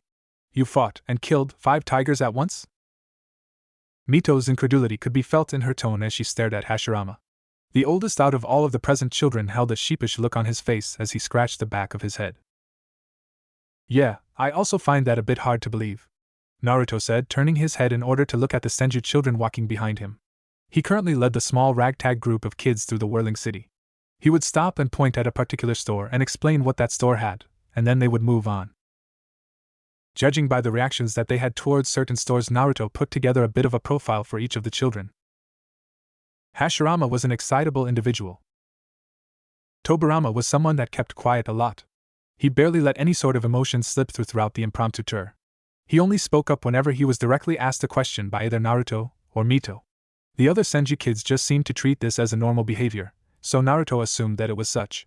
The only time he spoke was when he was reprimanding the other Senju kids sans Toka, who just kept quiet just as much as Tobirama did. Itama was a bit harder to figure out, because while he was talkative, it only happened whenever he saw something that he thought was worth mentioning. Anything beyond that was considered nothing worth talking about. Naruto found the Senju brothers to be a perfect blend of each other. One spoke a lot, while the other barely spoke, and the third was a bit of an amalgamation of both. His hair denoting that fact. Hey guys, the youngest Senju said, drawing the attention of all of the other kids to him. I hear that Yuzu has some of the most exotic, animals in this world. Yeah, that's true. Mito interrupted excitedly. You want to see them? Before Itama could answer, Hashirama beat him to the punch. Heck yeah. That actually sounds cool. Plus, I can get a feel of the Yuzu forestry. Naruto turned a critical eye onto the oldest Senju in the group. Why would he want to get a feel of the forestry of his nation? Looking at Tobirama, and his reaction to Hashirama's outburst, it would seem that there was more to what Hashirama said than one would initially think. The slightly scathing look shot in Hashirama's general direction after his comment made, which made the older boy shrivel a little under his brother's gaze, was a dead giveaway. Quickly schooling his features, Naruto pretended to not notice a single thing out of place with Hashirama's statement, and just said, if you want to see what we have, then follow my lead. Quicker than most of the civilians could follow, Naruto jumped onto a nearby rooftop, with Mito following suit. Hashirama, Tobirama, Itama and Toka also followed soon after, looking to see where the blonde Uzumaki would take them. Uzumaki clan main house, same time. The tension between the leaders of the two distantly related clans was so palpable that it could be cut by an actual bladed weapon. If there was any other person, aside from the 3 powerful figures that were currently there in the room, they would have been sweating a lot. Fortunately, the men that currently took part in these talks were experienced shinobi. 2 of them were clan heads, a job description that came with the biggest headaches imaginable, while the other was a former clan head. Tension was nothing new to any of them. So, what can we do for you, Butsumadano? Jean began the discussion in its new location, cool as a cucumber. All of the pleasantries went the way of the dinosaur as soon as the 3 men entered the study that the meeting was taking place in. That did not mean that he had to show his true colors yet. You sound like someone that doesn't really want to talk, Butsuma stated, small smile placed on his slightly wrinkled face. Of course Jean didn't want to talk to the man. He would have preferred if he never saw or spoke to the man ever again. Any amount of time spent away from Senju Butsuma was good for you in Jin's book. He knew that his father agreed with him, but he would never really say so. Alas, things rarely work in your favor, even as the head of a powerful clan. Nothing like that, Butsumadano. Jean lied through his teeth, even though he knew that Butsuma knew that it was the total opposite. He did not care. I'm just curious as to what it is that you want to discuss with us, especially after making us wait for 3 whole months before we could find out. As soon as he finished speaking, Jean saw something he never thought he would ever see on Butsuma's face. Something akin to worry. Jinrei picked up on this too, but chose to say nothing, just like his son. He was merely present in order to give his 2 cents whenever the 2 clan heads needed it. Outside of that, however, he was merely a spectator. Butsuma seemed to be battling with something inside him, if the slight fluctuation of his facial muscles were anything to go by. These were not pronounced fluctuations, just small, nondescript ones. Fluctuations that only shinobi of a high caliber could pick up. What I wanted to discuss with you 3 months ago is different from what I want to discuss right now, Butsuma said, pausing to gather his thoughts while he stared into the previous and current leaders of his sister clan. Jin wanted to ask the man to speed things up. He did not want to sit in his father's study all day. Unfortunately for him, doing so would make him seem like someone that was impatient, and that was most certainly not him. 4 months ago, my eldest, Hashirama, developed something. I don't want to call it a Kekkai Genkai, because that would be presumptuous, but it bears all of the telltale signs of one. Butsuma's statement caused the 2 Uzumaki men to raise their eyebrows slightly. It wasn't common knowledge that the father-son duo rarely saw eye to eye, to the point where people would sometimes question if they were related by blood or not. Seeing the mannerism that they had just shared shed those thoughts out of Butsuma's mind. He was one of the few that were privy to know that the father and son that sat before him rarely saw eye to eye. For Jinrei and his son, their thoughts were aligned with the implications of what Butsuma had just said. The Senju were the most powerful clan in the world. No one, except the Uchiha, would dispute that claim. For them to develop a Kekkai Genkai, well, that was something else entirely. These people were a group of Kekkai Genkai-less shinobi that made it their life's work to stomp out every single clan out there, including the clan that possessed the, theoretically, most powerful Kekkai Genkai. What type of power did your son develop? Jinrei asked, feeling the need to forego his role as the guy that would only throw in a comment here and there, and just straight up be involved with the conversation. Is it a dojutsu? Is it elemental, or is it something else entirely? Elemental. Butsuma answered the old man that was usually quiet during these proceedings. The element itself is very strange. Nothing like the ice or the lava that we all know of. It's something weaker, really. The slight disappointment could be heard in Butsuma's tone. The man was a warmonger and a power-hungry dog. Despite the fact that his clan could be on the cusp of discovering an elemental bloodline that's never been seen or heard of before, judging by his earlier words of how even he could not identify it, due to the fact that it was not as destructive as the Yuki clan's Hayatan or the Yantan that was scattered throughout the various clans of Tsuchi no Kuni and Kaminari no Kuni, it was potentially worthless in his eyes. How so? Jin asked. It lacks any destructive capabilities. Disappointment evident in Butsuma's voice. It's good for one thing though. And that is? Jin asked, wishing the man would get to the point already. Butsuma was quiet for a few moments, before he said, he can create trees. How useful do you think that an ability like that would be in the battlefield? Jin and his father just looked at the man as he concluded his answer. His son had a Kekkai Genkai that could, if trained enough, at least alter the terrain. While not a straightforward attack-heavy Kekkai Genkai, it was at least good for support. And the man thought it was useless. I see. Jin said, rubbing the stubble that he had on his face. Well, if that's the case, then why is it important? I mean, I fail to see why you would want to discuss it here. I need your expansive library to do some research on his Kekkai Genkai. Either Hashirama's not achieving its full potential, or this is truly the extent of it all. Either way, the Senju could be seeing the birth of a new Kekkai Genkai, and it wouldn't hurt to know if there was something on it. Butsuma's answer basically told the last 2 men to hold the title of clan head for the Uzumaki all they needed to know. Butsuma wanted to find a way to mass-produce his son's own Kekkai Genkai. Well, Jinrei began, stroking his beard, our library is yours to use as you see fit. Of course, the Fuinjutsu section is a no-go zone. I understand, Butsuma tipped his head low as a means of thanking his sort of cousins for their assistance. Fuinjutsu is your trade secret after all. Silence reigned through the room for a few moments, as the trio of men looked between each other with nothing to say. At least that was the case for the father-son duo. For Butsuma, however, he had something else that he wanted to say, but was unsure of how to word it.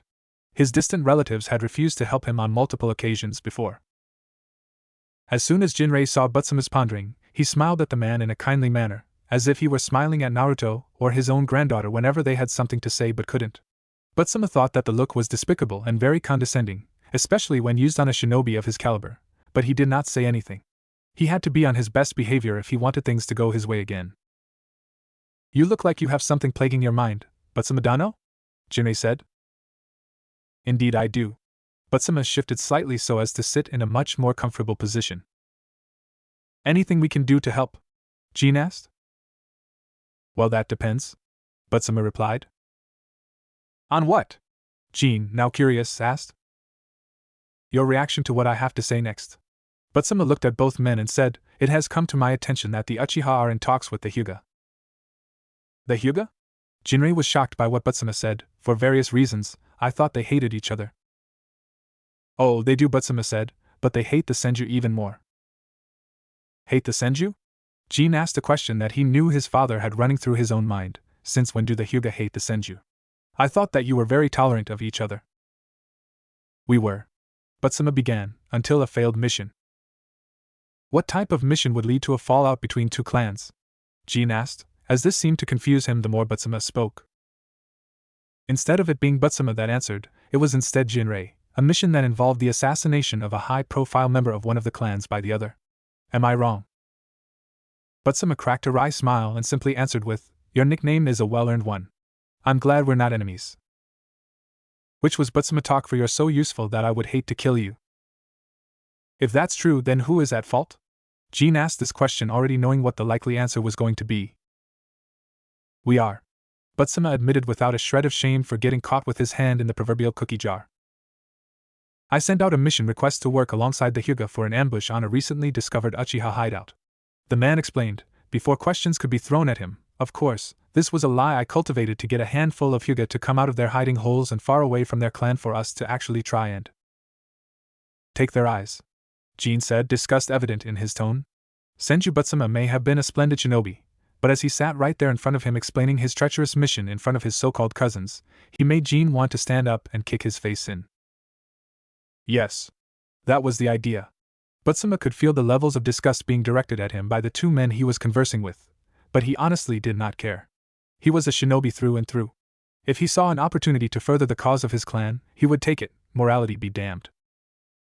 So the Hyuga discovered what you were up to, and Jinrei ended his words in an expectant manner, wishing for Butsuma to fill in the blanks. They escaped our trap. We underestimated them and they were able to run away, making sure that their eyes did not end up in our possession. The two stragglers we managed to apprehend damaged their own eyes so we couldn't use them. So we ended up killing them.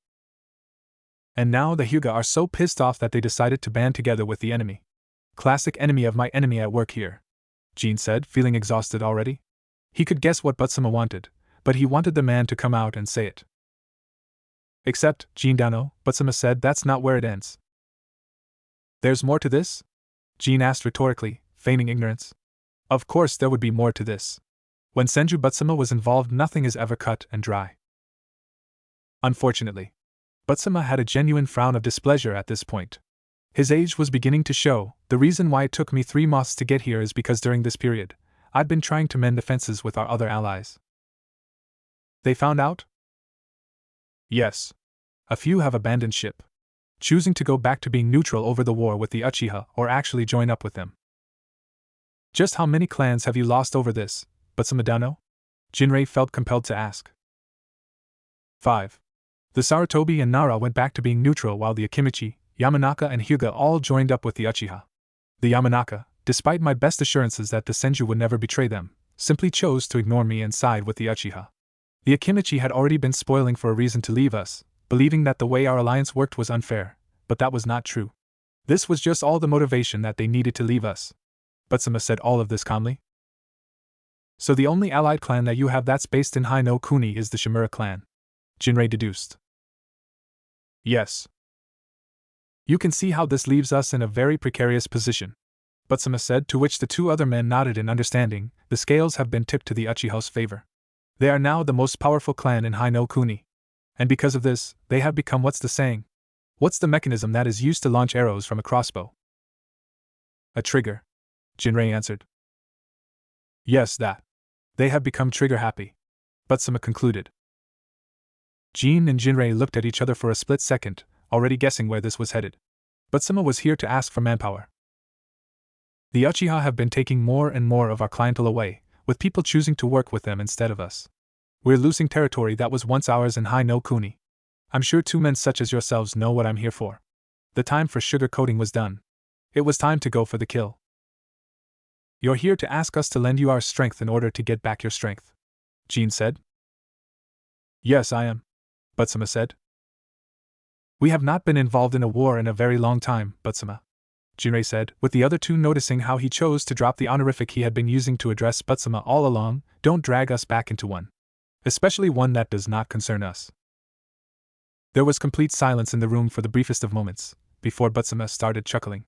It started off quietly, but within 3 seconds it had become full-blown laughter. He ha ha ha ha ha ha. Does not concern you? Butsuma had a look that was a cross between angry and crazy. Are you crazy, old man? Of course it concerns you. Your clan has not seen war for a very long time because of us. The Senju. It was our generosity that allowed you to stay out of harm's way for so long. We've been shouldering the burden of fighting not only our enemies, but yours as well. Butsuma stood up quicker than most people would ever be able to in that situation. Now, when we need your help, you reject us like every other time that we do it. Nah, not this time. You will not reject us because this is not a request that can be ignored. Just think. Think for a second. Think about what will happen to your clan if we're gone. We're your biggest Fuinjutsu customers. We are the ones that buy most of your exports and sell them on the mainland. We, the Senju. Once we're gone, you won't have a buffer to protect yourselves from the outside world beyond the pitiful whirlpools that surround your island. And we know that they won't hold up a candle to a clan with flying animal summons. So get off your blasted high horses, Uzumaki, and start pulling your own damn weight in this world. Then he went deathly quiet, because if you don't, oh dear cousins, if you don't, then you will burn to the ground. You and this beautiful island of yours. By the time he finished, Butsuma was hyperventilating. He had never spoken so many words in one go in such a long time. Only women, as far as he was concerned, spoke as many words as that in one go. His father had raised a man, a true warrior of the Senju. He didn't raise a weakling. Jinrei and Jean were surprised by the amount of passion and energy that Jinrei had put in that tirade. They had never ever seen the man speak with such passion ever before. From the way he spoke, they guessed that this had been something that had been weighing on his mind for a very long time. With most of the Senju's requests over the years being met by a series of no's, there was obviously going to be a breaking point. It would seem that this was it. Butsuma sat down and looked at the father and son duo as they seemed to be thinking about something. Whatever it was, for their sakes, Butsuma hoped that it was a yes, because he would hate to have to turn on the only clan outside of his own that he actually liked. Yuzu no Kuni Forest, Day. Alright guys, hurry up. Naruto's voice rang out through the forest that the children currently found themselves in. They had traveled from Whirling City to the forest because Hashirama wanted to spend some time in the forest. Naruto found it to be kind of weird that Hashirama would want to do that as opposed to seeing the city. It was a great tourist attraction, since it was the only one in the world that was under direct shinobi rule. You know, I wanted to show you guys something really cool. Something that will become a mainstay on the mainland really soon, Naruto said, trying to hype up his father's invention. If he could get the kids of the Senju leader interested, then maybe they could get their father to buy into this as well. While the other children paid attention to what Naruto said, Hashirama was too busy to pay any attention to the only blonde Uzumaki in existence. What was he busy with? Oh yeah, that's so nice. Hashirama cooed these words while he was busy rubbing himself against a random tree. Okay, that is weird, Naruto said, getting a nod out of Mito as they looked at the young Senju as he had the look of someone that felt great pleasure, especially with the way his eyes were half-lidded. Hashirama, Tobirama shouted, getting Hashirama stop his tree ministrations and pay attention. What, Tobirama? Hashirama's tone clearly conveyed that he was not pleased with being disturbed from his moment. Don't make me come there and force you to pay attention, damn it! Tobirama shot back, getting his older brother to recoil slightly and to have a dark cloud hang over him. Tobibaka's no fun, Hashirama said in a depressed tone, taking all of my fun away. Tobibaka. Tobirama's was livid. I'll show you a baka.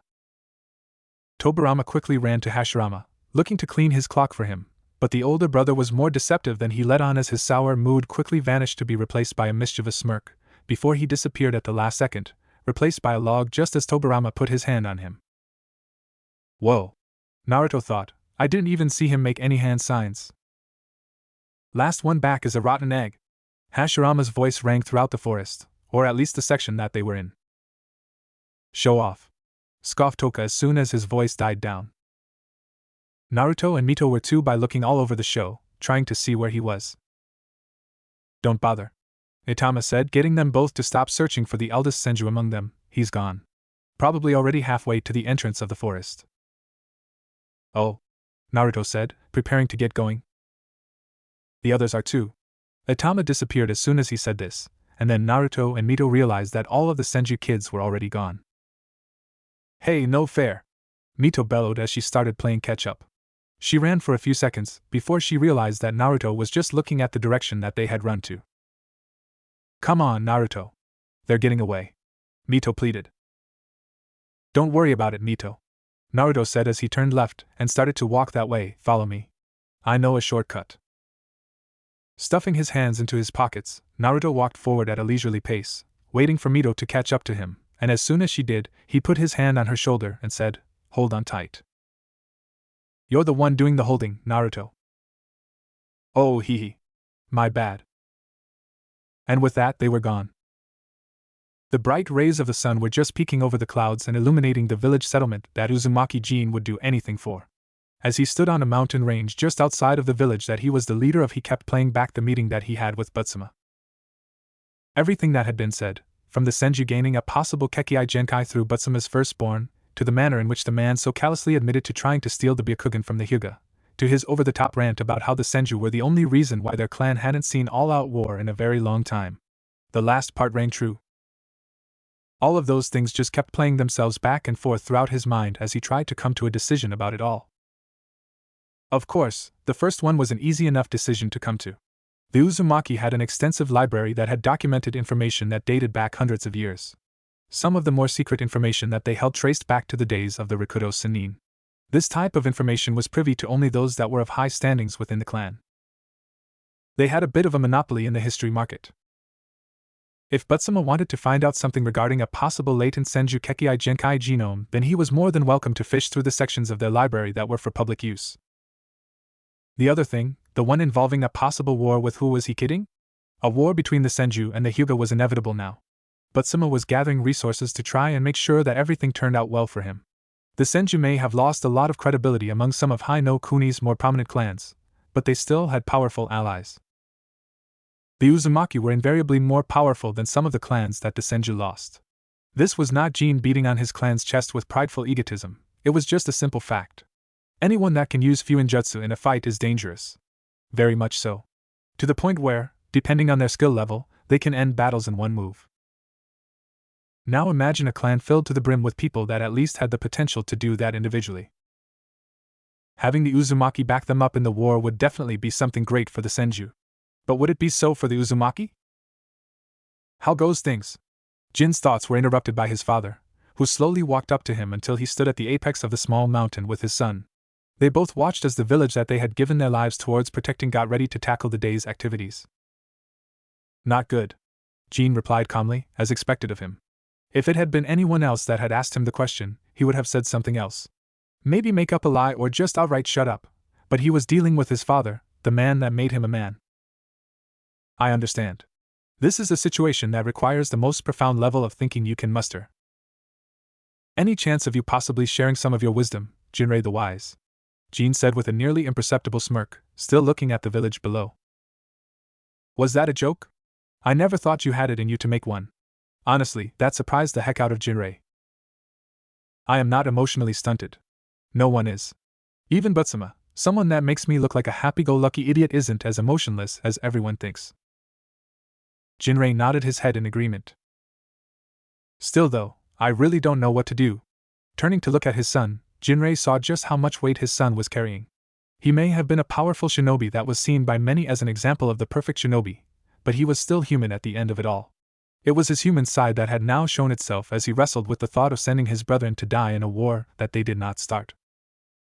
As allies, especially allies as close as us, we ought to back up the Senju whenever possible. If we don't, and the Senju lose the war, they could face total extinction, Jinrei surmised. Which means we won't have a buffer anymore between us and the rest of this crazy world. We will lose our biggest client in the world and… Jinrei put together what he assumed was going to be Jin's final part to his statement. It will be like the not-so-good old days, with different clans coming at us non-stop to try and kill us off. Like centuries ago. Do you see now? The dangers of the good clan label that you placed on us all those years ago? It may be good for business, but it doesn't work out so well for reputation amongst other clans. And hardcore shinobi pragmatism is better? Look at what the Senju are involved in now. Jinrei stated with a hard glare to his son for trying to throw some mud on a brilliant marketing strategy he had come up with to garner more money for the Uzumaki during his reign as clan head. It doesn't matter. What matters now is how we move forward. If we acquiesce to Butsama's request, then many of our clansmen will die fighting in a war that was not of our own making. Jean honestly wanted to punch Butsama in the face for putting in such a precarious position. The makeup of the shinobi world was so fickle, yet also so well set in stone. When you are at the top, everyone else hates you.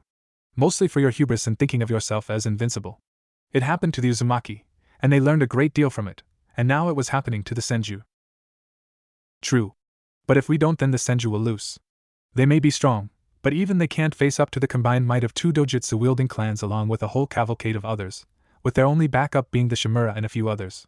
If that happens, and they go the way of the Hagoromo, then we'll be next. This all just boils down to a question of, do we fight now, when we don't have to, or fight later when we are provoked? Jean took in a deep breath and exhaled, before finally looking at his father for the first time since their conversation had begun. What would you do? Unlike earlier on, when he had phrased it as a joke, this time Jean meant it. He really wanted his father's advice. Jinrei seemed to think things through for a bit, before reaching a conclusion